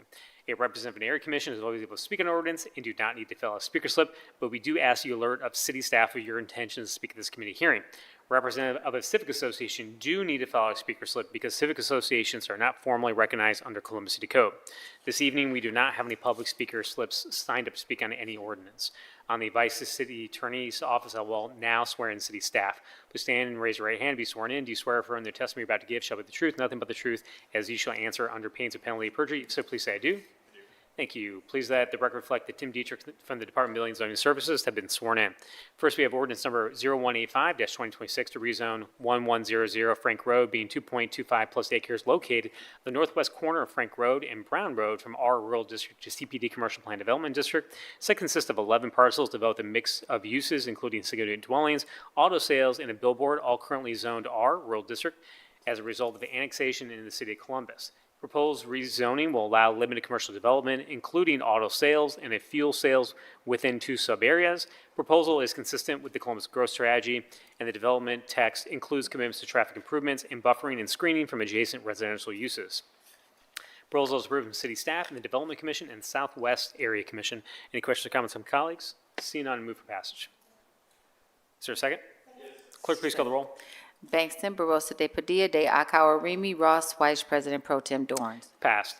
Next, we have ordinance number 2167-2026 to rezone 865 North Wilson Road, being 1.05 plus acres located in the northwest corner of North Wilson Road and Farrell Place from C4 Commercial District to C4 Commercial District. Site consists of 1 parcel developed with a automotive sales facility, and the requested rezoning will allow regional scale commercial uses and are consistent with both the Columbus growth strategy and existing development and zoning patterns along the section of North Wilson Road. Proposal is approved from City Staff, Development Commission, and the Greater Hilltop Area Commission. Any questions or comments from my colleagues? Seeing none, I move for passage. Clerk, please call the roll. Bangston, Barosa de Padilla, de Akauer, Remy, Ross, Vice President Pro Tem Dorans. Passed. Move on to the council variances. First, we have ordinance number 1930-2026, a grant of variance provisions that affect section 3332.033, R1 Residential District 3312.49C, require parking in the Columbus City Codes for property located at 1930 Walnut Hill Park Drive to allow shared living facility, reduce parking in the R1 Residential District. This site consists of a single-unit dwelling, and the requested council variance will allow the site to be used as a shared living facility with a maximum of 6 residents. A council variance is required because a shared living facility with 6 occupants is not allowed in the current zoning district. A variance to reduce required parking from 7 to 4 spaces is also included in the request. The proposal has approved from city staff and the Far East Area Commission. I first move to accept the entire staff report into evidence as an exhibit. Clerk, please call the roll. Bangston, Barosa de Padilla, de Akauer, Remy, Ross, Vice President Pro Tem Dorans. Accepted. Next, I move to adopt the findings of staff with the findings of council. Clerk, please call the roll. Bangston, Barosa de Padilla, de Akauer, Remy, Ross, Vice President Pro Tem Dorans. Adopted. And finally, move for passage. Clerk, please call the roll. Bangston, Barosa de Padilla, de Akauer, Remy, Ross, Vice President Pro Tem Dorans. Passed. Next, we have ordinance 2240-2026, to grant a variance provisions of section 33555.03 C4 permitted use of the Columbus City Codes for property located at 445 East 17th Avenue to allow parking and rental of moving trucks in the C3 Commercial District. Site consists of 2 parcels developed with a retail establishment. The council variance requests allow parking of rental of moving trucks. The council variance is required because the current zoning district does not allow parking and rental moving trucks to be located on site. Proposal is consistent with the Columbus growth strategy and design guidelines with fencing, landscaping, screening of the parking lot is also included. Additionally, the Department of Public Service has imposed additional conditions requiring the number and size of vehicles stored on site and maneuvering of said vehicles. Proposal is approved from city staff and the University Area Commission. Do my colleagues have questions or comments? Seeing none, I first move to accept the entire staff report into evidence as an exhibit. Clerk, please call the roll. Bangston, Barosa de Padilla, de Akauer, Remy Ross, Vice President Pro Tem Dorans. Accepted. I next move to adopt the findings of staff, the findings of council. Clerk, please call the roll. Bangston, Barosa de Padilla, de Akauer, Remy Ross, Vice President Pro Tem Dorans. Adopted and finally move for passage. Clerk, please call the roll. Bangston, Barosa de Padilla, de Akauer, Remy Ross, Vice President Pro Tem Dorans. Passed. Next, we have ordinance number 2252-2026, a grant of variance provisions, section 34E 20-100A, use table 34E 90-090C, Regional Activity Center, building permit 34E 90-090F, Regional Activity Center, facade 34E 20-090G, Regional Activity Center, on-site parking in 34F 040 030A1A, procedures for large sites, site plan for large development sites. The Columbus City Codes for property located at 2675 Bryce Road to allow light industrial uses with reduced development standards in the RAC Regional Activity Center District. This site consists of one parcel developed with an existing big box retail store. The requested council variance will allow the site to be redeveloped with up to 144,000 square feet of light industrial uses. A council variance is required because the current zoning district only allows up to 10,000 square foot of artisan manufacturing uses, while the applicant proposes limited industrial uses including storage, distribution, and wholesaling. The requested use, which includes a mix of industrial and office uses while utilizing the existing development site, and notes the building elevations, landscape plan are also consistent with the Columbus Growth Strategy mixed-use design guidelines. Proposal as approved from city staff and the Far East Area Commission. I first move to accept the entire staff report into evidence as an exhibit. Clerk, please call the roll. Bangston, Barosa de Padilla, de Akauer, Remy Ross, Vice President Pro Tem Dorans. Accepted. Next move to adopt the findings of staff as the findings of council. Clerk, please call the roll. Bangston, Barosa de Padilla, de Akauer, Remy Ross, Vice President Pro Tem Dorans. Adopted and finally move for passage. Clerk, please call the roll. Bangston, Barosa de Padilla, de Akauer, Remy Ross, Vice President Pro Tem Dorans. Passed. Seeing no other business come before the zoning committee this evening, can I get a motion to adjourn? Clerk, please call the roll. Bangston, Barosa de Padilla, de Akauer, Remy Ross, Vice President Pro Tem Dorans. We are adjourned.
Bangston, Barosa de Padilla, de Akauer, Remy, Ross, Weiss, President Pro Tem Dorns. We need a motion. I'm sorry, is there a motion to reconvene meeting number 35? So moved. Clerk, please call the roll. Bangston, Barosa de Padilla, de Akauer, Remy, Ross, Weiss, President Pro Tem Dorns. We are reconvened. We will now move back to regular order, and our first committee come before council is the Finance and Governance Committee. Councilmember Bankston chairs that committee. Councilmember, the floor is yours. Thank you, President Pro Tem. First up in the Finance and Governance Committee for second read, we have ordinance 1868-2026 to authorize the Finance and Management Director on behalf of the Fleet Management Division to enter into a contract for the purchase of 2 hardware thermals supporting the Fuel Focus Fuel Management System with Asset Works LLC, to waive competitive bidding provisions of Columbus City Code, to authorize the Director of Finance and Management to associate all general budget reservations resulting from this ordinance with the appropriate universal term contract purchase agreement, and to establish related purchase orders for electrical repairs for the Fleet Management Division, to authorize expenditure of $97,000 from the Fleet Management Capital Fund, and to declare an emergency. As stated in the title, this ordinance purchases 2 fuel-focused hardware terminals from Asset Works LLC and authorizes the installation of upgraded power and data for the city's 5 fueling stations. Fuel Focus serves as the Fleet Management Division's primary platform for monitoring, managing, and analyzing fuel transactions and consumption. The system enables real-time tracking of fuel receipts and usage through integrated card reader technology, enhancing operational efficiency and data accuracy in fleet fuel operations. Asset Works LLC provides fleet management with a suite of software solutions to assist with the operations of the city's over 6,000 vehicles and motorized equipment. The waiver of competitive bid is because of the use of a universal term contract. An emergency action is requested so that the fuel sites can be upgraded and available to provide fuel to designated locations without interruption. Are there any questions or comments from my colleagues? Seeing none, I move for passage. Clerk, please call the roll. Bangston, Barosa de Padilla, de Akauer, Remy, Ross, Weiss, President Pro Tem Dorns. Ordinance passed. Next, we have ordinance 2104-2026 to authorize the Finance and Management Director to enter into a contract with Byers, Mitten and Associates LLC for a consulting services contract related to state government relations, to waive the competitive bidding provisions of Columbus City Codes, Chapter 329, to authorize the expenditure of $60,000 from the general fund, and to declare an emergency. This ordinance authorizes a contract with Byers, Mitten LLC. Byers, Mitten serves as a consultant for the city and provides state of Ohio government relations. Waiver of competitive bid is for the ongoing nature of this contract. Are there any questions or comments from my colleagues? Councilmember White. Yeah, Chair, appreciate you kicking it to me. I'm really surprised that we are moving forward with this agreement. As someone who has had to allow departments to realize that there are state issues impacting their business, as well as policy decisions that are happening at the State House and not being informed, why are we choosing to go with this consultant? Thank you for the concerns, Councilmember White. I know that this is primarily a contract that the mayor's office utilizes, but Director, I don't know if you want to speak to that question. Yes, thank you, Chair Bankston and Councilmember Weiss. Yeah, Byers Mitten has partnered with us in the past to keep us advised of, state legislature changes that could impact city operations, and so we, respectfully request to continue that partnership. I appreciate you mentioning that, Director, but don't they also consult for others who would come before us for business? It seems a little like a conflict of interest to utilize someone else who's utilizing their services to get in front of us. Thanks, Councilmember Weiss. I'm not aware of that. Do we have a full accounting of the contracts that they have with other external entities? With external entities? Yes, outside the city of Columbus. I do not. Is that something we can get prior to approving this agreement? I can certainly work towards that, sir. I don't have that information. It's not something we keep in the finance department. They're engaging with, entities outside the city, but certainly. Yeah, I'm really concerned. There have been things that have come up that impact the work of Columbus Water and Power that we had to notify Columbus Water and Power of. And if their job is to be at the State House and see the bills coming through there, that might impact the city of Columbus. That should be their responsibility. So I'd be curious from the mayor's perspective in terms of what is the ROI? Are they actually doing the work that we're paying for, or what?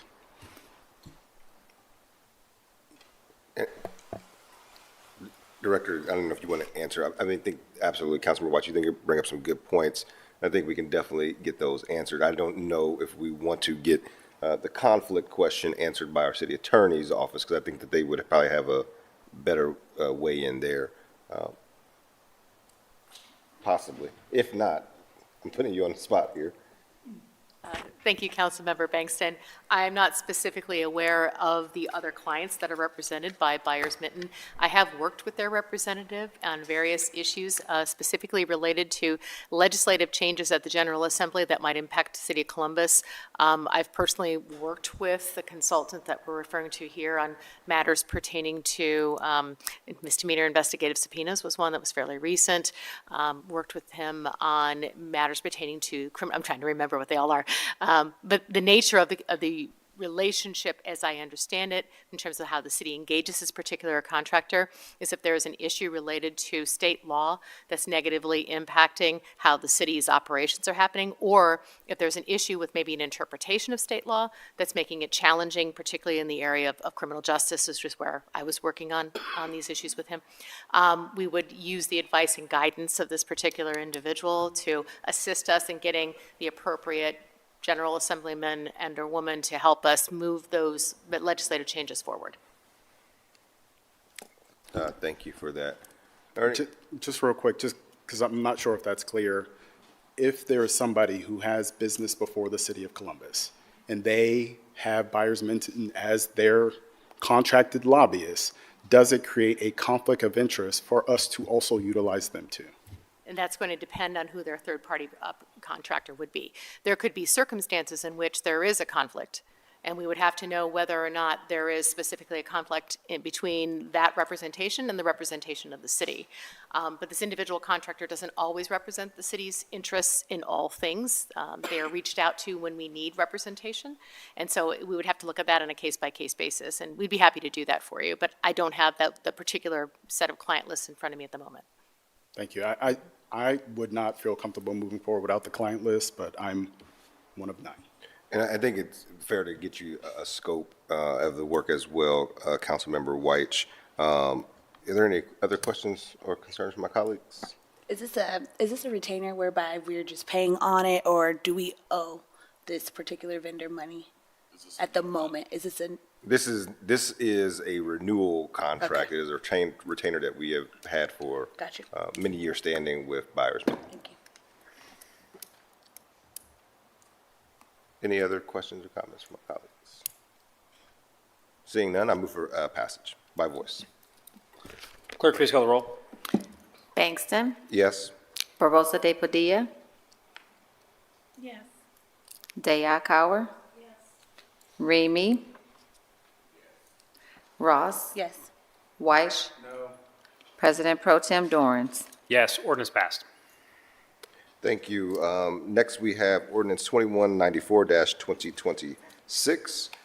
This is to authorize the Director of Finance and Management to enter into contract with SGI Matrix LLC for security system parts installation, maintenance, monitoring, repair, and support services for security access equipment at various city facilities, to waive the competitive bidding provisions of city code, and to authorize the expenditure of $160,000 from the general fund for the division of facilities, and to allow for the payment invoices for expenses incurred for the period beginning August 1, 2026, to the date of issuance of a purchase order for the new contract, and to declare an emergency. This legislation authorizes a contract with SGI Matrix LLC for security system support. SGI Matrix provides both the access control hardware, panels, and card readers, as well as the software to monitor, control, access, and secure facilities under the purview of the Facilities Management Division. Due to the proprietary nature of the security software and compatibility with existing security equipment, it is in the city's best interest to maintain consistency with existing security infrastructure and continue its contractual relationship with SGI Matrix LLC. Are there any questions or comments from my colleagues? Seeing none, I move for passage. Clerk, please call the roll. Bangston, Barosa de Padilla, Day Akauer, Remy, Ross, Weiss, President Pro Tem Dorans. Passed. I would like to make a motion to reconsider ordinance number 2104-2026. Second. Clerk, please call the roll by voice. Bangston, Yes. Barosa de Padilla. I'm We're so- reconsidering. So we need are to going to reconsider. reconsider ordinance number 2104-2026. The clerk did not have a second to move that forward. And also, because that's currently up as an emergency measure, there needs to be 7 votes in order for that to be passed. And we only have 6. Yep. So, Councilmember Bangston, just so you're aware, that needs 7 votes for passage under these rules. Got it. Okay. So, I'm making a motion to reconsider ordinance number 2104-2026. Is there a Second. Clerk, please call the roll by voice. Okay, Bangston, Yes. Barosa de Padilla. This is to reconsider, Mm-hmm. yes, this is to reconsider the vote. So Dayakauer, Remy, Ross, Yes. Weiss, President Pro Tem Dorans. Yes. Okay. Do I need to reread the ordinance? Yeah. Okay. Ordinance 2104-2026 to authorize the Finance and Management Director to enter into a contract with Buyer Mittens and Associates LLC for a consulting services contract related to state government relations to waive the competitive bidding provisions of Columbus City Code, Chapter 329, to authorize the expenditure of $60,000 from the general fund and to declare an emergency. At this time, I will move to refer this ordinance back to committee. Is there, clerk, please call the roll by voice. By voice. Yep, Bangston, Yes. Barosa de Padilla. Yes. Dayakauer, Remy. Ross, Yes. Weiss. President Pro Tem Dorans. Yes. Refer to committee. Thank you, President Pro Tem. That's all I have in my committees this evening. Thank you all. Next, we have committee come for council is the Public Service and Transportation Committee. That committee is chaired by Councilmember Barosa de Padilla. The floor is yours, Councilmember. Thank you, President Pro Tem. This evening, we have 3 items on second read for public service and transportation. The first is ordinance 1712-2026 to amend the 2025 capital improvement budget to authorize the transfer of funds within the Streets and Highways Bond Fund to appropriate funds within the Federal Transportation Grants Fund to authorize the Director of Public Service to enter into contract with Access Civil Construction LLC for the pedestrian FRA SRTS Sunbury Agler Road project to authorize the expenditure of up to $69,713 from the Streets and Highways Bond Fund and the Federal Transportation Grants Fund for the project to repay any unused grant funds at the end of the grant project or period and to declare an emergency. So I'm really excited about this project because this is about sidewalks. And we just talked a little bit about making sure that our kids have safe passages to school. So this project consists of constructing sidewalks along Agler Road from Sunbury to Cassidy, along Sunbury from Agler to North Mifflin Middle School, and from Cassidy Ave from Agler Road to North or to Cassidy Alternative Elementary School. It feels very confusing. Sidewalks all the way around. Installation of the sidewalk will include curb ramps, drive approaches, and signing and pavement markings. Stormwater drainage improvements will also be made where necessary. Portions of the sidewalk project are located on the Vision Zero high injury network due to the number of serious or fatal crashes and/or crashes involving vulnerable road users like people walking, biking, or on a motorcycle. These Vision Zero safety improvements are designed to increase visibility of people walking and separate those vulnerable roadway users from vehicle traffic. The estimated notice to proceed date is July 15th, 2026. Director, is there anything that you want to say about these sidewalks? I'm always excited when we can talk about how we are putting in sidewalks, but especially when they, again, create those safe passages to school. All right, good evening, President Pro Tem Dorans and Chair Barosa de Padilla and other members of council. We are very excited about this project as well. Our partners over at the Ohio Department of Transportation helped to fund this project. This is a safe routes to school project that will be connecting safe connections that provide greater walking and biking access to students and families to 2 Columbus City school buildings. You had kind of said it, Cassidy Elementary and Mifflin Middle School. And the new sidewalks and shared use path will also make access to Northeast Park and Howard Community Center safer as well for that whole community. And this is a part of a much larger network that we're building that's going to connect to the Alum Creek Trail all the way down Cassidy through a Franklin County project and to the city of Bexley, but also into the Alum Creek Trail that way. I mean, it's going to make a really nice connection. Yeah, which is amazing because if folks didn't know, you could actually start at Wolf Park and go all the way to Cleveland Avenue through our trails. And so this is, I think, also just another, I think when you look at roads like Sunbury, Agler, that are highly, trafficked roads and don't have that safe passage for folks to walk, I just want to, give credit to the department and also thanks to ODOT for partnering with us on this. The director and I were just talking today about sidewalks on Barnett. I'm lifelong East Sider. I've taken Barnett. It is definitely a scary path, and there's no sidewalks along that street. And so I just am very excited about what this means for folks who are living in that area. We've had folks who have come in and talked about Sunbury and the challenges and Agler. And so, again, that bigger, walkable, connected community is just so important. So do my colleagues have any additional questions or comments? Seeing none, I move for passage. Clerk, please call the roll. Bangston, Barosa de Padilla, de Akauer, Remy, Ross, Vice President Pro Tem Dorans. Ordinance passed. Thank you. Next, we have ordinance 1966, 2026, to amend the 2025 capital improvement budget to authorize the Director of Public Service to enter into contract with Strasser Construction Incorporated for the resurfacing 2026 slurry seal project to authorize the expenditure of up to $1,223,682.86 from the Streets and Highways Bond Fund for the project and to declare an emergency. So this contract includes slurry sealing. And I'm going to stop there for just a second. Director, can you tell us what slurry sealing is? Good evening. Just so the people know. Good evening again, members of council. Chair Barosa de Padilla, this is a preventative maintenance strategy that we use. It performs preventative maintenance. We're going to use it to prevent. It extends the life of pavement. If the pavement starts cracking, we slurry seal it into there, and it helps extend the life of the maintenance or the pavement. So this is essentially getting like those little cracks, right? Yes. Yes. And So, slurry seal is that black stuff that looks like somebody drew crayons all over, black crayons all over, or tar all over the pavement, but it is actually extending the life of the pavement. perfect, especially when we're talking about street resurfacing. This is like the in-between. So slurry sealing on 33 city streets, micro surfacing on 16 city streets, and this contract will also apply asphalt rejuvenation agent to 17 city streets and apply a seal coat to 8 shared use paths and other work as may be necessary.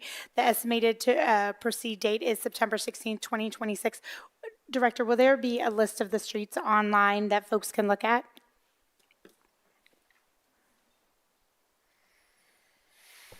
Yes, there will be.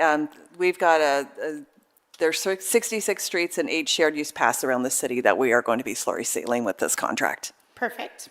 And also, I just encourage folks, I know that we're a little bit past high pothole season, but obviously with the rains and other things, some more have popped up. So if you do see those potholes or there is a condition of your street that is, challenging, please put in those 311 requests. That's how we make determinations on the streets that we will be slurring or other things. Do my colleagues have any additional questions or comments? Seeing none, I move for passage. Clerk, please call the roll. Bangston, Barosa de Padilla, de Akauer, Remy, Ross, Vice President Pro Tem Dorans. Ordinance passed. Thank you. And last but not least, we have ordinance 2141, 2026 to amend the 2025 capital improvement budget to authorize the transfer of funds within the Streets and Highways Bond Fund to authorize the Director of Public Service to enter into a contract modification with Canvas Consulting LLC in connection with the Vision Zero multilingual outreach, research, and education project and to authorize the expenditure up to $500,000 from the Streets and Highways Bond Fund to pay for the project and to declare an emergency. The Vision Zero multilingual outreach, research, and education project may be used to create signage in English, Haitian Creole, French, Portuguese, Nepali, and Spanish to communicate with those directly impacted by roadway safety projects, specifically around the high-injury network corridors like Livingston Avenue, Hamilton Road, and Roberts Road. This equitable, multilingual outreach approach to those living and traveling where new traffic patterns are being constructed will help reduce serious injuries and fatal crashes as part of Vision Zero. So I just want to say one quick thing, and then I'll hand it over Director Skako if there's something else that you want to add. But part of this is to ensure that, again, that we have equitable access for all of our communities. So Vision Zero is, again, our vision that we will have zero injuries or fatalities due to crashes. And so the department has been doing really amazing work with both our outreach teams and then our kind of a commission around Vision Zero, but this will really help to ensure that we really have a campaign that reaches everybody and that everybody understands the Vision Zero principles. Director, is there anything that you would add? Okay. Good evening again, President Pro Tem Dorans, Chair Brosade Padilla, members of council. This contract modification continues to advance the implementation of Key Vision Zero action plan strategy to broaden Vision Zero awareness through an education campaign and multilingual approaches. The focus is straightforward: to highlight zero principles that prioritize protecting lives on our roadways, to educate everyone about the traffic safety laws no matter how they get around, and to encourage safe behaviors to save lives. I think I will note so far that this year, our Vision Zero team has interacted directly with more than 3,000 people at over 50 community events. So we use this contract to do all of that outreach. And I also want to just shout out Canvas Consulting, because that is a local Black-owned business, also a Columbus kid, Yavez, who has helped to, I think with anything in a city this large, running a campaign, we are not going to have all of the resources in which to do that. And so when we spend these kind of dollars, it's just important for us to get the word out. We've done that around pay equity and other campaigns that we're running. And so the fact that not only that we're doing this to ensure that we're including everyone in this effort, but also that we are investing those dollars right back into our community, right back into a small local business is also something that should be highlighted as well. Do my colleagues have any additional questions or comments? Seeing none, I move for passage. Clerk, please call the roll. Bangston, Barosa de Padilla, de Akauer, Remy Ross, Vice President Pro Tem Dorans. Ordinance passed. Thank you so much. That's all for me this evening. Thank you, Chair. The next committee to come before council is the Public Safety and Criminal Justice Committee. That committee is chaired by Councilmember Remy. Floor is yours, sir. Thank you very much, President Pro Tem. Tonight in the Public Safety and Criminal Justice Committee, we have 3 ordinances on second read. The first is 2066, 2026, to authorize the Director of Public Safety on behalf of the Division of Fire to enter into a contract with Deacon International for live MUM annual maintenance and support services for the Division of Fire for year 2 starting September 1st, 2026, to authorize the expenditure of $24,441 from the general fund to waive the competitive bidding provisions of the Columbus City Code and to declare an emergency. This ordinance funds year 2 of the Live MUM, the fire division's real-time deployment tool that helps dispatchers identify coverage gaps and reposition apparatus when units are already on calls. A bid waiver is requested because Deacon owns the proprietary, highly customized Live MUM software already in use by the Division of Fire, and the city is not seeking to replace the system. Emergency action is requested to avoid a lapse in funding and keep Live MUM maintenance and support uninterrupted. Are there any questions or comments from my colleagues? Seeing none, I move for passage. Clerk, please call the roll. Bangston, Barosa de Padilla, de Akauer, Remy Ross, Vice President Pro Tem Dorans. Ordinance passed. Next, I have 2223, 2026, to authorize the Director of the Department of Public Safety on behalf of the Division of Police to enter into contract with PenLink Limited to provide computer software licenses and subscriptions that aid in obtaining and analyzing electronic information crucial to solving cases, to waive the competitive bidding provisions of the Columbus City Code, to authorize the expenditure of $139,680.33 from the Law Enforcement Contraband Seizure Fund, and to declare an emergency.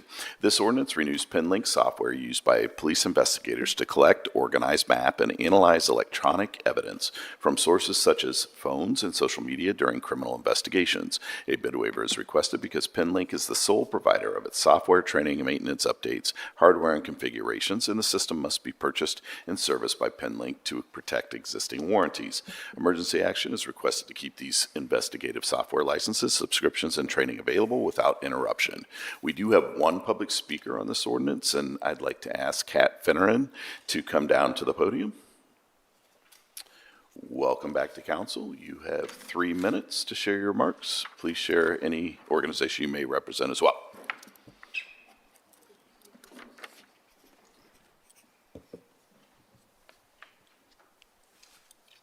All right. Let me bring this up. Hello, my name is Kat Finneran, and I'm here speaking again as a participant in 614 ICE Watch, a citywide community defense and rapid response network tracking ICE and other fascist activity across central Ohio. So correct me if I'm wrong. PenLink is a law enforcement technology company that sells a suite of digital intelligence and surveillance products. Council is considering the renewal of two of those products, PLX and GeoTime. PLX is PenLink's core investigative platform, allowing police to collect, analyze, search, and connect telecommunications and other digital evidence, while GeoTime is a geospatial analysis tool for mapping and analyzing location data over time. So if data integration is the point of these tools, a question I have is whether or not Columbus takes flock data and puts it into the PenLink GeoTime analytical environment. And of course, regardless of whether or not it does, do you know who can access that information we know it collects and under what circumstances? I would also like to know whether Columbus PLX and GeoTime systems have any interoperability or data sharing relationship with other products sold by PenLink, considering the fact that Immigration and Customs Enforcement, ICE, also contracts with PenLink through some of their other products, namely WeBlock and Tangles. So is there a corporate-wide interoperability or data sharing relationship between the products that you have tracking us and the ones ICE uses to abduct our immigrant neighbors? Is there a very clear wall between those products inside of the company? Simply, I would like to better understand if this is another backdoor to our personal data collected by Flock, and if not, is it by itself similar to Flock, and how widely the information collected from us is accessible to other law enforcement agencies, particularly the Department of Homeland Security and its sub-agency, Immigration Customs Enforcement, and its sub-agencies, Enforcement and Removal Operations, and Homeland Security Investigations, HSI. And a reminder that HSI is not separate from ICE. It is a sub-agency within ICE. All HSI agents are by definition ICE agents. Wanted to clarify that because there was some confusion about it at the meeting at Flock last week. I'm asking these questions because I noticed when you all initially entered into these contracts, none of you asked them. And in order for me to not lose my damn mind about that, I have to believe that you, council, have just been naive about surveillance technology like Flock and PenLink up to this point. Because unlike these contracts where you do have agency, I know I have so little agency over what is happening to immigrants in our city right now.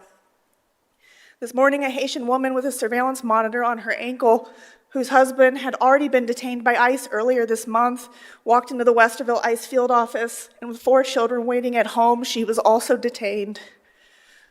Those that were able to leave the field office this morning told community members who sat outside the building providing resources to our immigrant neighbors how this mother started screaming and crying and didn't stop for a long time. I wasn't there to hear her screams in person this morning, but I heard them nonetheless all day. I really think it's important that you try and hear them right now too. Try and see her 4 children right now without their mother and father, because I, for one, continue to find it profoundly offensive that I have to keep taking time away from the spreadsheet that we all maintain as a community with the faces and names of people abducted and disappeared to come down here and beg y'all to stop making it so easy to add names to the goddamn list. Like I said, I have to believe you didn't know better, that you didn't know what questions to ask, but you do now, don't you? Will you take the time to ask them and wait to have them answered this time? I hope so. Thank you, Ms. Finneran. Deputy Director, I want to get a little bit of feedback from you, but also, it's my understanding that none of this information is accessible without a warrant. Is that correct? President Pro Tem Dorans, Councilmember Remy, members of council, that is correct. This piece of software is utilized to obtain information, electronic information, and it is obtained with a warrant. And they're pulling that information off of existing cell phones, like it said, and then also social media. Is that correct? That's correct, yes. Do any of my colleagues have any additional questions? Yes, Councilor Remy. President Pro Tem. Deputy Director, I think one of the specific questions from the public speaker was about who has access to information that is held by the database internally at the city. So I know you mentioned that the platform is utilized for information that's gained through a warrant through the judicial system. So once that information is housed on this platform within the city of Columbus, can any other law enforcement agencies access that, or is that an internal tool only to the city? That information would be accessed by the investigators who are investigating the crime and the authorization that's permitted by the warrant. Correct. So again, a follow-up on that. So again, it's not as if, I'm just asking that question out loud here. So that information is held within the city of Columbus for our division of police to access the information for investigative purposes. It's not like an external a database that can be accessed by external entities. That's correct. Yeah. All right. Are there any other questions? Councilmember Barosa de Padilla. So to that point, there's no data sharing with this particular tool. It is only a data collection tool. To my knowledge, that's correct, council member. This isn't open. It's not akin to Flock, if that's your question. Well, no, that isn't my question. My question is, there's data collection that I'm holding, and there's data sharing that I'm sharing. And so what I'm asking is the data that this collects, are we just collecting it to what, I just want to know, like, in very simple English terms. We collect this data, does it go anywhere? Do we share it with anyone, or do we just hold on to it? It's the data that's collected is used as part of criminal investigations, so I can't say as a general matter that it wouldn't be shared with other entities that are involved in that criminal investigation, but I can confirm that. I would feel comfortable if we could confirm that. I mean, if we could do it by voice, I'm not sure where everyone else is feeling, but I'm just saying if we pass it and then you confirm it, that's not helping. Because I don't feel comfortable voting on something that I'm unsure of. I hear you. Thank you. I move to refer to committee. Clerk, please call the roll. Bankston, Barosa de Padilla, de Akauer, Remy, Ross, Weiss, President Pro Tem Dorans. Refer to committee. Next is 2260, 2026, to authorize municipal court clerk to modify and extend the contract 1 year plus an additional option year with Huntington National Bank for bank, credit card, and electronic payment services for the municipal court clerk's office, to waive the competitive provisions of the Columbus City Code, to authorize the expenditure of $22,000 from the general fund, and to declare an emergency. This ordinance extends the municipal court clerk's banking, credit card, and electronic payment services with Huntington for 1 year with an additional option year. A bid waiver is requested to give the clerk additional time to evaluate the recently added electronic payment service and prepare a new RFP that includes banking, credit card, and electronic services together.